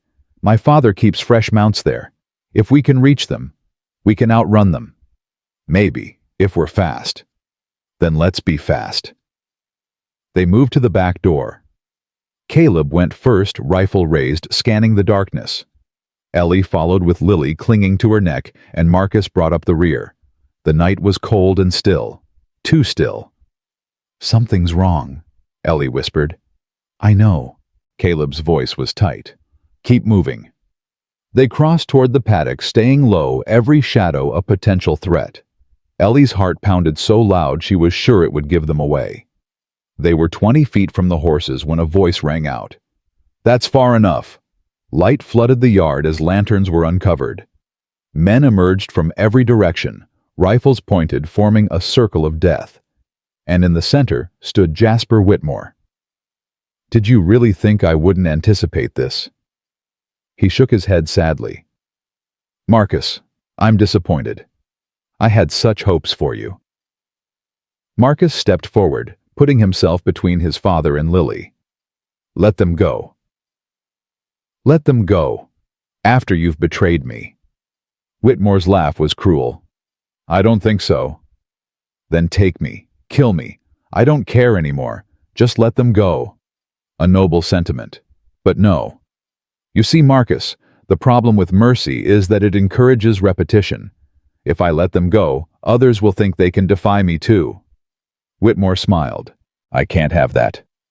He raised his hand, ready to signal his men. And that's when Hector's voice rang through the night. "Drop your weapons, all of you." Everyone froze. Riders appeared on the ridge above the ranch. Dozens of them, their rifles gleaming in the lantern light. At their head rode Hector, and beside him, the marshal. Whitmore breathed. "That's right." A man in a long coat urged his horse forward. His badge glinted silver. "Marshal Thomas Carter, Territorial Authority. Jasper Whitmore, you're under arrest." "On what charges?" "Murder, kidnapping, assault, conspiracy." The marshal's voice was hard. "And that's just what we know about. I suspect we'll find more once we start digging." Whitmore's face contorted. "You can't prove anything." "We have witnesses." The marshal gestured at Marcus. "Including your own son if he's willing to testify." "I am." Marcus's voice was steady now. "Every crime, every cover-up, every body buried in the back 40. I'll tell you everything." "You traitor!" Whitmore snarled. "You ungrateful little—" "I'm your son. That's supposed to mean something. But you never saw me as anything but a tool." Marcus shook his head. "No more." Whitmore's face went red, then white. His hand moved toward his coat. "Don't." The marshal's voice cracked like a whip. "You reach for that gun and my men will put you down where you stand."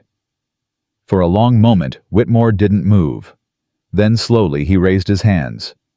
"This isn't over," he said quietly. "I have lawyers. I have connections. You won't be able to touch me." "We'll see about that." The marshal dismounted. "Take him into custody, all of them." What followed was organized chaos. Whitmore's men were disarmed and bound. Whitmore himself was cuffed and loaded into a wagon, his face a mask of impotent fury. Ellie watched it all in a daze, Lily still clinging to her neck. "How?" she finally asked Hector as he approached. "How did you know?" "I followed you." Hector's weathered face crinkled into a smile. "You think I would let you walk into that trap alone? I am old, not stupid." "But the marshal—" "I rode to town first, told him everything. He gathered a posse, and we tracked you here." Hector touched Lily's hair gently. "I promised to keep this little one safe. I do not break my promises." Lily lifted her head. "Hector, you saved us." "We saved each other, pequeña. That is what family does." Caleb appeared at Ellie's side, blood drying on his face. Exhaustion in every line of his body. But his eyes were clear, alive. "It's over," he said. "It's really over." "Is it?" Ellie looked at the wagon carrying Whitmore away. "He said he has lawyers. Connections." "He does. but he also has a son willing to testify against him, a ranch full of evidence, and a territory full of people he's wronged. Caleb's jaw set. He's not walking away from this. And Marcus. They both looked at the young man standing apart from the others, his face lost and uncertain. He saved us, Ellie said. He chose to do the right thing. He did.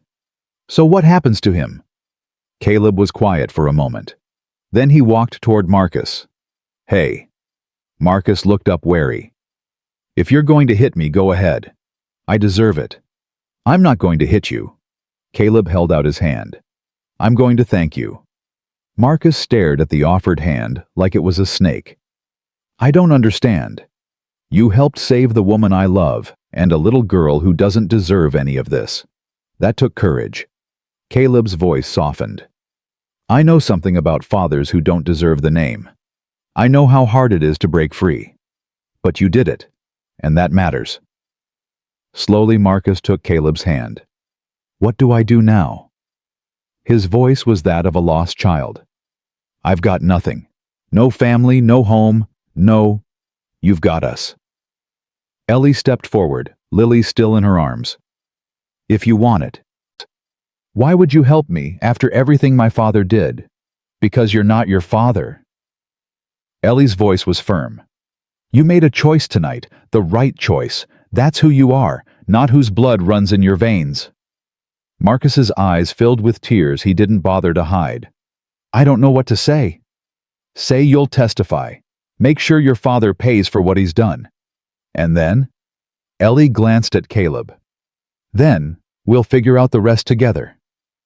For the first time since Ellie had met him, Marcus Whitmore smiled. Together, he repeated. I'd like that. The ride back to Stone Ranch took until dawn. Ellie spent most of it holding Lily, who had finally fallen asleep, her small body warm and trusting against Ellie's chest. She'd have nightmares after this. They all would. But they were alive. They were together. That was enough. The ranch appeared as the first light touched the mountains. Smoke rose from the chimney. Someone had kept the fire going. Home, Caleb said softly. The word had never sounded sweeter. They dismounted in the yard. Hector immediately began fussing over everyone, checking injuries, making demands about food and rest. Marcus hung back, uncertain of his place, until Caleb put a hand on his shoulder. Go inside. Get warm. You're part of this now. Marcus nodded and went. Ellie carried the still sleeping Lily into the house through the kitchen, into the small room that had become theirs. She laid her daughter on the bed, tucked the quilts around her, and just stood there for a long moment. Watching her breathe, Caleb appeared in the doorway. She okay? She will be. Kids are resilient. Ellie's voice caught. God! Caleb! When I saw Whitmore holding her ribbon, when I thought, don't. He crossed to her, pulled her into his arms. Don't think about what didn't happen. Focus on what did. She's safe. You're safe. We won. Did we? Whitmore has lawyers, money, power. And we have witnesses, evidence, a marshal who actually believes in justice. Caleb tilted her chin up. It's going to be a fight, a long one, but we're going to win. How can you be sure? Because I refuse to lose. Not now. Not when I finally have something worth fighting for. Ellie looked into his eyes, those storm-gray eyes that had been the first thing she'd truly seen at that auction, and felt something settle in her chest. Fear, yes. Exhaustion. Pain. But underneath all of that, something stronger. Love. I never thanked you, she said quietly. For what? For buying me. She laughed at the absurdity of the words. That sounds terrible, but you saved my life, Caleb. Not just at the auction. Every day since. You gave me a home. You gave Lily a father figure. You gave me a reason to believe that good things could still happen. You don't have to thank me for that. Yes, I do. Because you could have walked past that auction. Could have stayed out of it. Could have protected yourself instead of risking everything for a stranger. Ellie cupped his face in her hands. "You're a good man, Caleb Stone. The best man I've ever known." Caleb's eyes glistened. "I'm not. You are, and I love you." The words hung in the air between them. Caleb stared at her. "What?" "I love you. I know it's too soon. I know we've only known each other a few weeks. I know this whole situation is insane, but I love you, and I wanted you to know before something else happened, before we face whatever comes next." "Ellie, you don't have to say it back. I'm not asking for—" He kissed her, not like before, not desperate or fierce. This was tender, gentle, a promise made without words. When he pulled back, his forehead resting against hers, his voice was rough. "I love you too," he said. "I've loved you since you stood on that auction block holding your daughter, like you'd tear apart anyone who tried to take her. I loved you when you refused to leave, when you learned to shoot, when you walked into that mill alone because you thought you could save me." He pulled back far enough to look at her. "I thought I was dead inside, Ellie. Thought Martha and Jacob took everything with them when they died. But you brought me back. You and Lily. You gave me a family again." His voice cracked. "I don't deserve you. You deserve everything good this world has to offer. So do you." They held each other as the sun rose, as the house filled with morning sounds. Hector clattering in the kitchen, Marcus moving uncertainly through unfamiliar rooms, Lily stirring in her sleep. A family, Ellie thought. Broken and scarred and imperfect, but a family nonetheless. 3 days later, Marshal Carter returned with news. "Whitmore's been transferred to the territorial prison," he reported, sitting in the kitchen with a cup of Hector's coffee. "He'll stand trial next month. With Marcus's testimony and the evidence we found at his ranch, he's looking at 20 years minimum, maybe more. And his men. Most of them are singing like birds now that the boss is locked up. Turns out Whitmore wasn't very popular with his own people." The marshal shook his head. "Amazing what loyalty buys when it's based on fear." "What about Marcus?" Ellie glanced toward the barn, where Caleb's voice could be heard teaching the young man how to muck stalls. "Will he be charged? For what, warning you, helping you escape, testifying against his own father?" The marshal smiled slightly. "Marcus Whitmore is a victim, not a criminal. His mother, the household staff who disappeared, the competitors who met unfortunate ends, he was a child who witnessed horrors and was too afraid to speak. Now he's speaking. The territory owes him a debt. So he's free. Completely. Though I'd recommend he stay out of town for a while. Whitmore still has friends, and some of them might want revenge." "He's staying here," Ellie said firmly, "as long as he needs." The marshal raised an eyebrow, but didn't comment. After he left, Ellie found Caleb in the barn, with Marcus, both of them covered in hay and horse smell. "Trial's next month," she reported. "Marshal thinks Whitmore will get 20 years. Caleb's shoulders relaxed. "Good. You'll both need to testify." "I know." Marcus looked up from the stall he was cleaning. "I'm not scared. Not anymore." He paused. "Well, maybe a little, but I'm going to do it anyway. That's all anyone can ask." Lily appeared in the barn doorway, her face still bearing traces of the cookies Hector had been feeding her. Mr. Marcus, Hector says lunch is ready, and you have to come eat or he'll be angry." Marcus grinned. In the 3 days since the rescue, he'd transformed. The haunted look was fading from his eyes, replaced by something lighter. Hope, maybe, or just the simple relief of being safe. "Can't make Hector angry," he said. "That man's terrifying with a wooden spoon. I know he chased me around the kitchen yesterday. What did you do?" "I maybe ate all the butter." "All of it?" "It was good butter." Marcus laughed, really laughed, and let Lily drag him toward the house. Caleb watched them go, his expression soft. "He's good with her," Ellie said. "He is. Kid's got a gentle soul, under all that fear. He reminds me of you." Caleb looked at her surprised. Me. Someone who lost everything and had to find a way to rebuild. Someone who was hurt and chose to be kind anyway. Ellie slipped her hand into his. You give people hope, Caleb Stone, whether you mean to or not. He was quiet for a moment. Then, marry me. Ellie's heart stopped. What? Marry me. Not because I bought you, or because you feel obligated, or because we've been through hell together. Marry me because I love you, and I want to spend the rest of my life with you and Lily. He turned to face her fully. Marry me because when I think about the future, you're all I can see. Caleb. I know it's fast. I know we should wait. I know there's a trial coming and healing to do and 1,000 reasons to slow down. His voice roughened. But I almost lost you. Twice. And I don't want to waste any more time pretending I don't want forever with you.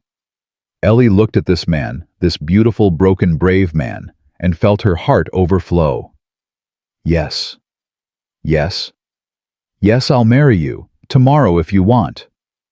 Caleb's face transformed.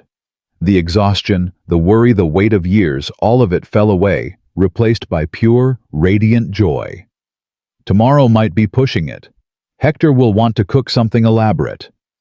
Then next week. Next week. He pulled her close. I can wait a week.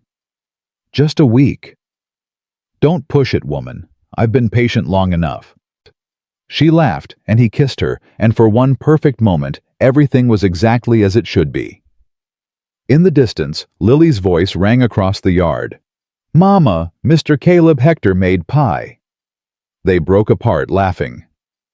Our daughter's calling, Caleb said. Our daughter. The words wrapped around Ellie's heart like a blessing. Then we should go. We should. But neither of them moved. Just stood there, hand in hand, letting the moment stretch. Finally, Caleb squeezed her fingers. Ready. Ellie looked at the house, warm and welcoming, filled with people she loved. Ready. They walked toward home together. The wedding was set for Sunday. Hector insisted on a full week to prepare. He enlisted Marcus to help with the cooking, recruited neighbors, to bring chairs, and somehow convinced the preacher from town to make the long ride out to Stone Ranch. This is too much, Ellie protested, watching the chaos unfold. We could just go to the courthouse. Absolutely not. Hector's voice brooked no argument. You deserve a real wedding. Caleb deserves a real wedding. And I deserve to cook something that is not beans and tortillas for once. But, no buts. Go try on the dress. The dress had appeared mysteriously 2 days earlier. White cotton with lace trim, simple but beautiful. When Ellie asked where it came from, Hector just smiled and changed the subject. It was Martha's, Caleb told her quietly that evening. Her wedding dress. I kept it. Couldn't bring myself to throw it away. Caleb, I can't wear your dead wife's dress. Why not? Because it's perfect. He took her hands. Martha would have wanted this. She always believed in second chances, in new beginnings. His voice roughened. She would have loved you, Ellie. And she would have been honored to know her dress was being worn by someone who makes me as happy as you do. Ellie's eyes filled with tears. Are you sure? I've never been more sure of anything. The dress fit like it was made for her. The morning of the wedding dawned cold and clear. Ellie woke to Lily bouncing on her bed, vibrating with excitement. Mama, Mama, it's today. You're getting married today. I know, baby. And then Mr. Caleb will be my papa. Ellie's heart clenched. They'd talked about this carefully, gently making sure Lily understood. She'd expected resistance, expected tears or confusion or anger on Samuel's behalf. Instead, Lily had simply said, Good, I need a papa. The one I had went to heaven and I miss him. But Mr. Caleb is here and he loves me, and that's what papas do. 4 years old. Wiser than most adults. Yes, baby. He'll be your papa. And Hector will be my abuelo. He already is. And Marcus will be my... Lily scrunched her face. What's Marcus? He can be your uncle if you want. Uncle Marcus. Lily tested the words. I like that. Then that's what he'll be. Lily threw her arms around Ellie's neck. I love our family, Mama. Me too, baby. Me too. The ceremony was small, but perfect. 20 neighbors had made the journey, filling the yard with warmth and well wishes. The preacher stood on the porch steps, Bible in hand. Hector had somehow found flowers. Winter roses, pale pink and scattered petals along the makeshift aisle. Ellie walked alone. There was no one to give her away, and she preferred it that way. She was giving herself, choosing this life, this man, this future. Caleb waited at the end of the aisle, dressed in his cleanest shirt, his hair combed back, his gray eyes shining with something that looked a lot like tears. Beside him stood Marcus, nervous, but proud to be the best man. And in the front row, Lily sat on Hector's lap, clutching a fistful of flowers and whispering loudly, Mama looks so pretty. Ellie reached Caleb and took his hands. Hi, she whispered. Hi yourself. His voice was rough. You look... Don't make me cry before we even start. Too late. I'm already crying. No, you're not. On the inside. She laughed and he laughed, and the preacher cleared his throat. Dearly beloved, we are gathered here today. The words washed over Ellie like warm water. She barely heard them. All she could see was Caleb. All she could feel was his hands in hers. All she could think was, this is real, this is happening, this is my life now. Do you, Caleb Matthew Stone, take this woman to be your lawfully wedded wife? I do. No hesitation, no doubt. And do you, Eleanor Grace Hartwell, take this man to be your lawfully wedded husband?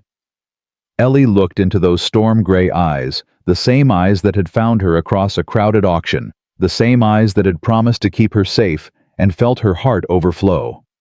I do. Then by the power vested in me by the territory of Wyoming, I now pronounce you husband and wife. The preacher smiled. You may kiss your bride. Caleb's hands cupped her face.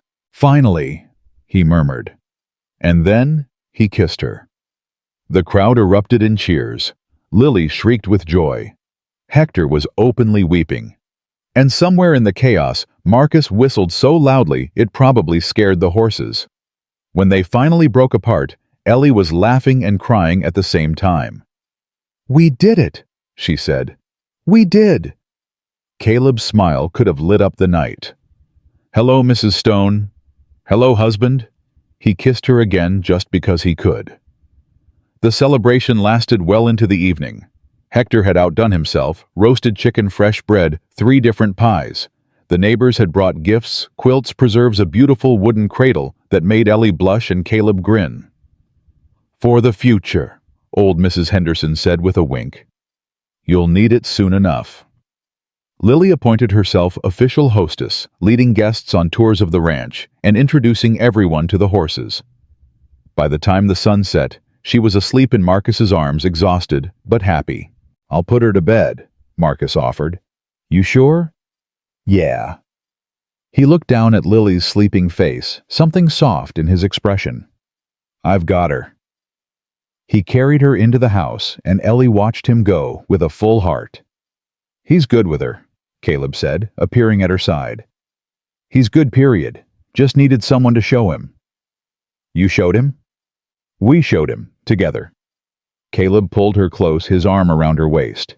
They stood there watching their guests laugh and eat and celebrate, and Ellie felt something she'd forgotten existed. Peace.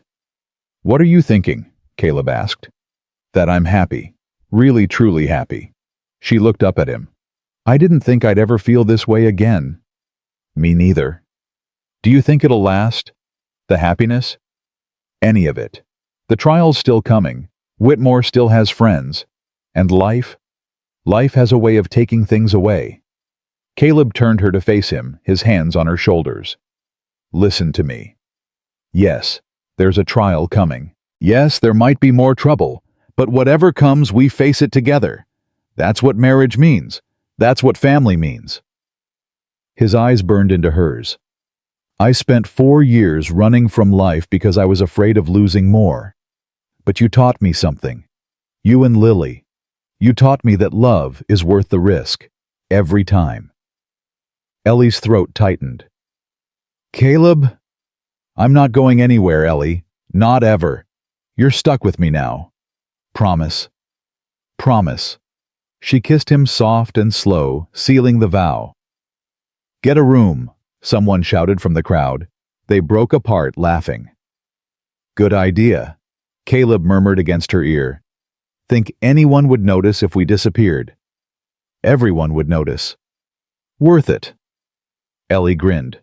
Absolutely. They slipped away while Hector was busy refilling drinks, and no one said a word about it. The trial came 3 weeks later. The courthouse in Cheyenne was packed. Whitmore had been a powerful man, and everyone wanted to see him fall. Reporters had come from as far as Denver. The territorial governor himself was in attendance. Ellie sat in the front row, Lily on one side, and Hector on the other. Caleb was already at the witness table waiting to be called.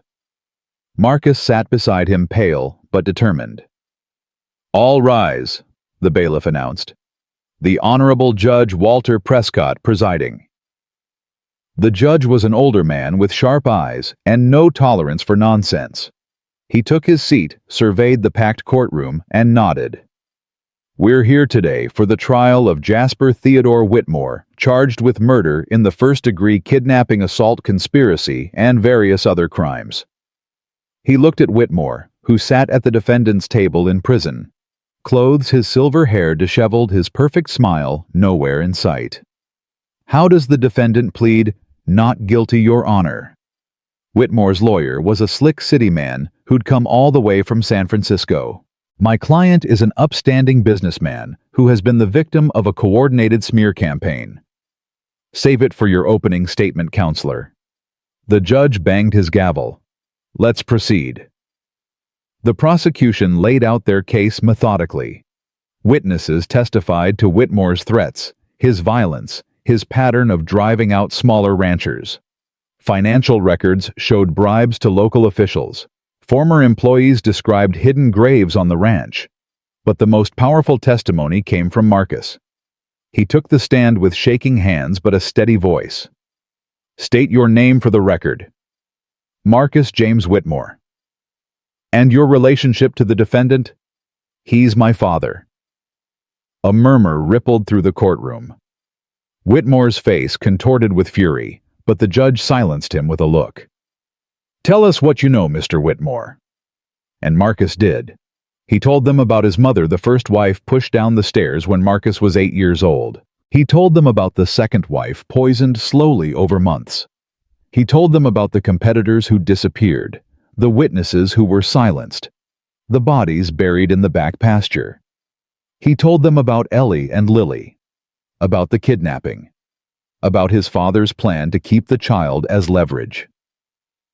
By the time he finished, half the courtroom was in tears, and the other half was calling for Whitmore's head.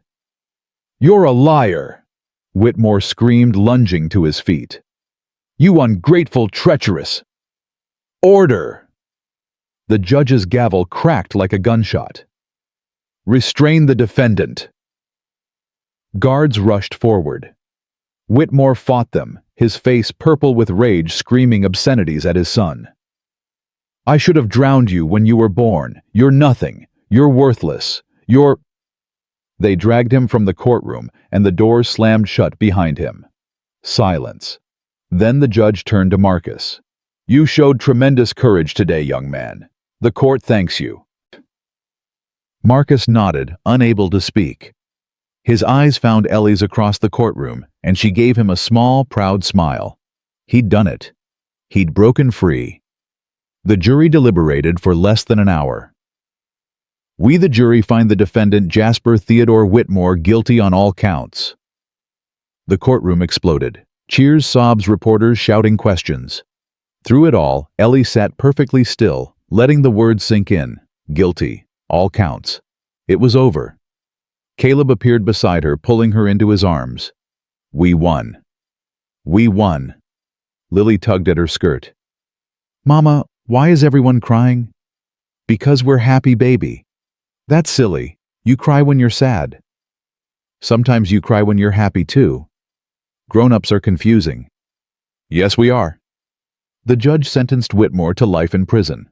No possibility of parole. As the guards led him away, he passed Marcus in the aisle. You're dead to me, Whitmore hissed. Do you hear me, dead?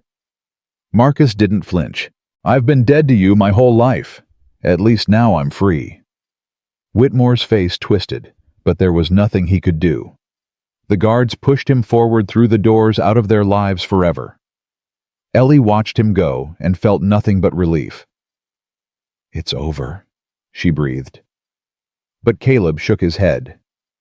No, it's just beginning. And he was right. The months that followed were the happiest of Ellie's life. Spring came to Wyoming, melting the snow, filling the streams, turning the ranch into a sea of green. The cattle grew fat. The horses foaled.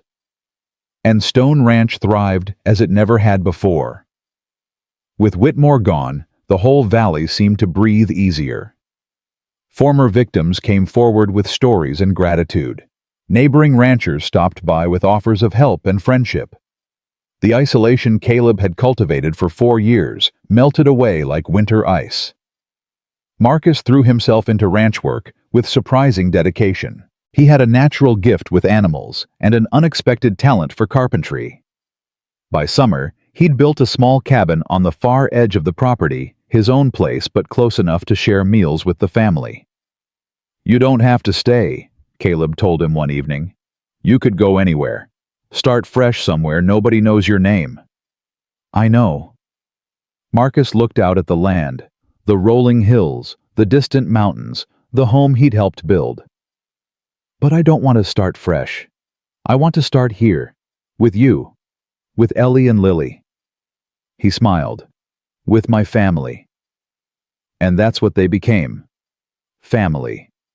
Hector taught Lily to cook, filling the house with laughter and the smell of spices. Marcus taught her to ride patient and gentle with her fear, until she was galloping across the fields with abandon. Caleb taught her to read, sitting with her every night by the fire, sounding out words and celebrating every small victory. And Ellie taught them all to hope again. On a warm evening in July, Caleb found her sitting on the porch watching the sunset. Penny for your thoughts, he said, settling beside her. Just thinking about how much has changed. Ellie leaned into him. A year ago, I was standing on an auction block waiting to be sold. I had nothing. I was nothing. You were never nothing. I felt like nothing. And now? She gestured at the ranch, the house, the sounds of Lily laughing inside. Now I have everything. We have everything. We do. She turned to look at him. Caleb, I need to tell you something. His face went serious. What's wrong? Nothing's wrong. At least I don't think so. She took a deep breath. I'm pregnant. Caleb stared at her. What? Pregnant. We're going to have a baby. A baby? His voice cracked. You're sure? I'm sure. Doc Patterson confirmed it yesterday. For a long moment, Caleb didn't move, didn't speak, just stared at her like she'd handed him the stars. Then his face broke into the biggest smile she'd ever seen. A baby, he breathed. We're going to have a baby. We are. Ellie. His hands cupped her face, trembling. I never thought. After Jacob, I never thought I'd. I know. A baby. You said that already. I'm going to keep saying it. He laughed, wild and joyful. A baby. We're having a baby. Shh. I wanted to tell everyone together. Too late. He pulled her to her feet. Hey everyone, get out here. The door banged open. Lily appeared first, followed by Marcus and Hector. What's wrong? Marcus asked. Is someone hurt? No one's hurt. Caleb's grin threatened to split his face. Ellie's pregnant. Silence. Then Lily shrieked. A baby. I'm going to be a big sister. Yes, baby, you're going to be a big sister. Finally, I've been asking God for a baby brother forever. It might be a sister. I don't care. A baby. A real baby. Lily threw herself at Ellie's legs. Can I help take care of it? Can I please? Of course you can. Hector was crying again. Dios mío. A baby. In this house again. After so long. Marcus hung back, uncertain. Congratulations. Both of you. Thank you. Ellie held out her hand. Come here. Your family. This is your news too. He hesitated. Then he crossed the porch and let Ellie pull him into the group embrace. They stood there, all five of them tangled together in the fading light. A family. Complete at last. The baby came in February on the anniversary of their wedding. They named him Samuel, after the father Lily had lost. Samuel Jacob Stone. Two names for two boys who'd left this world too soon, carried forward by the one who'd just arrived. He had Caleb's gray eyes and Ellie's stubborn chin. He screamed loud enough to wake the whole valley and had a grip strong enough to bend iron. He's perfect, Caleb whispered, holding his son for the first time. He is. Lily peered at the bundle in Caleb's arms. He's really small. He'll grow. And wrinkly. That'll get better too. Can I hold him? In a minute, little one. Caleb looked at Ellie, his eyes wet. Thank you. For what? For everything. For Lily. For Samuel. For saying yes when you could have said no. His voice broke. For giving me a family again. Ellie reached up and touched his face. You gave me just as much. We saved each other. Remember. I remember. Samuel made a small sound, and both parents looked down at him with wonder. Hello, little one, Ellie whispered. Welcome to the world. 2 years later, life had settled into comfortable rhythms. Samuel toddled around the ranch, getting into everything, adored by everyone.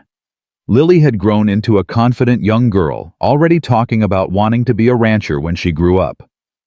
Marcus had met a school teacher in town, a kind woman named Sarah, and there was talk of another wedding. Hector's family had finally come to visit from Sonora.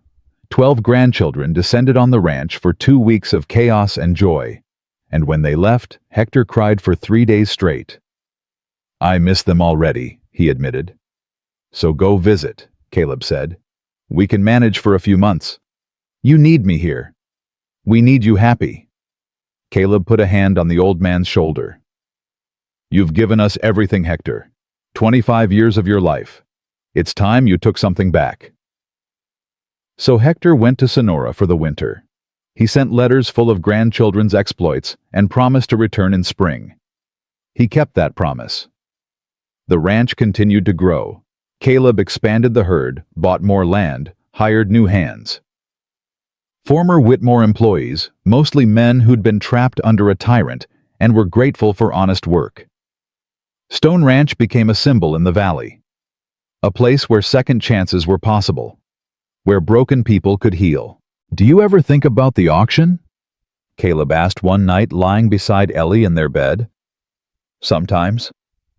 What do you think about how scared I was, how sure I was that my life was over? She turned to look at him. And how wrong I was. You thought your life was over. I thought I was selling myself into slavery, that I'd end up with a monster, that Lily would grow up watching her mother be mistreated. Ellie's voice softened. Instead, I got you. Lucky you. Lucky me. She kissed him. Lucky us. Mama. Lily's voice echoed down the hall, followed by Samuel's wail. Duty calls, Caleb said with a sigh. Every night. Wouldn't have it any other way. They got up together, as they always did. Ellie went to Samuel, while Caleb checked on Lily. Bad dream, Lily reported when he appeared in her doorway. The old one? Caleb sat on the edge of her bed. Whitmore again? He was chasing us, like before. He's gone, sweetheart. He can't hurt you anymore. I know, but my brain doesn't always remember. Caleb stroked her hair. It gets better. The dreams fade eventually, I promise. Do you still have bad dreams? He was quiet for a moment. Sometimes, about Martha and Jacob, about the night I almost lost you and your mama. What do you do when you have them? I wake up, I look at your mother sleeping beside me, I check on you and Samuel, and I remember that the bad things are in the past. The good things are right here. Lily considered this. That's smart. I have my moments. She reached up and hugged him. I love you, Papa. The word still caught in his throat. Every time. I love you too, sweetheart. So much. Can you stay until I fall asleep? Always. He stayed until her breathing evened out, until the fear left her face, until she was dreaming of horses instead of monsters. Then he went back to his own bed, where Ellie was already half asleep with Samuel between them. She okay? She will be. Good. Ellie's eyes fluttered closed. I love you. Love you too.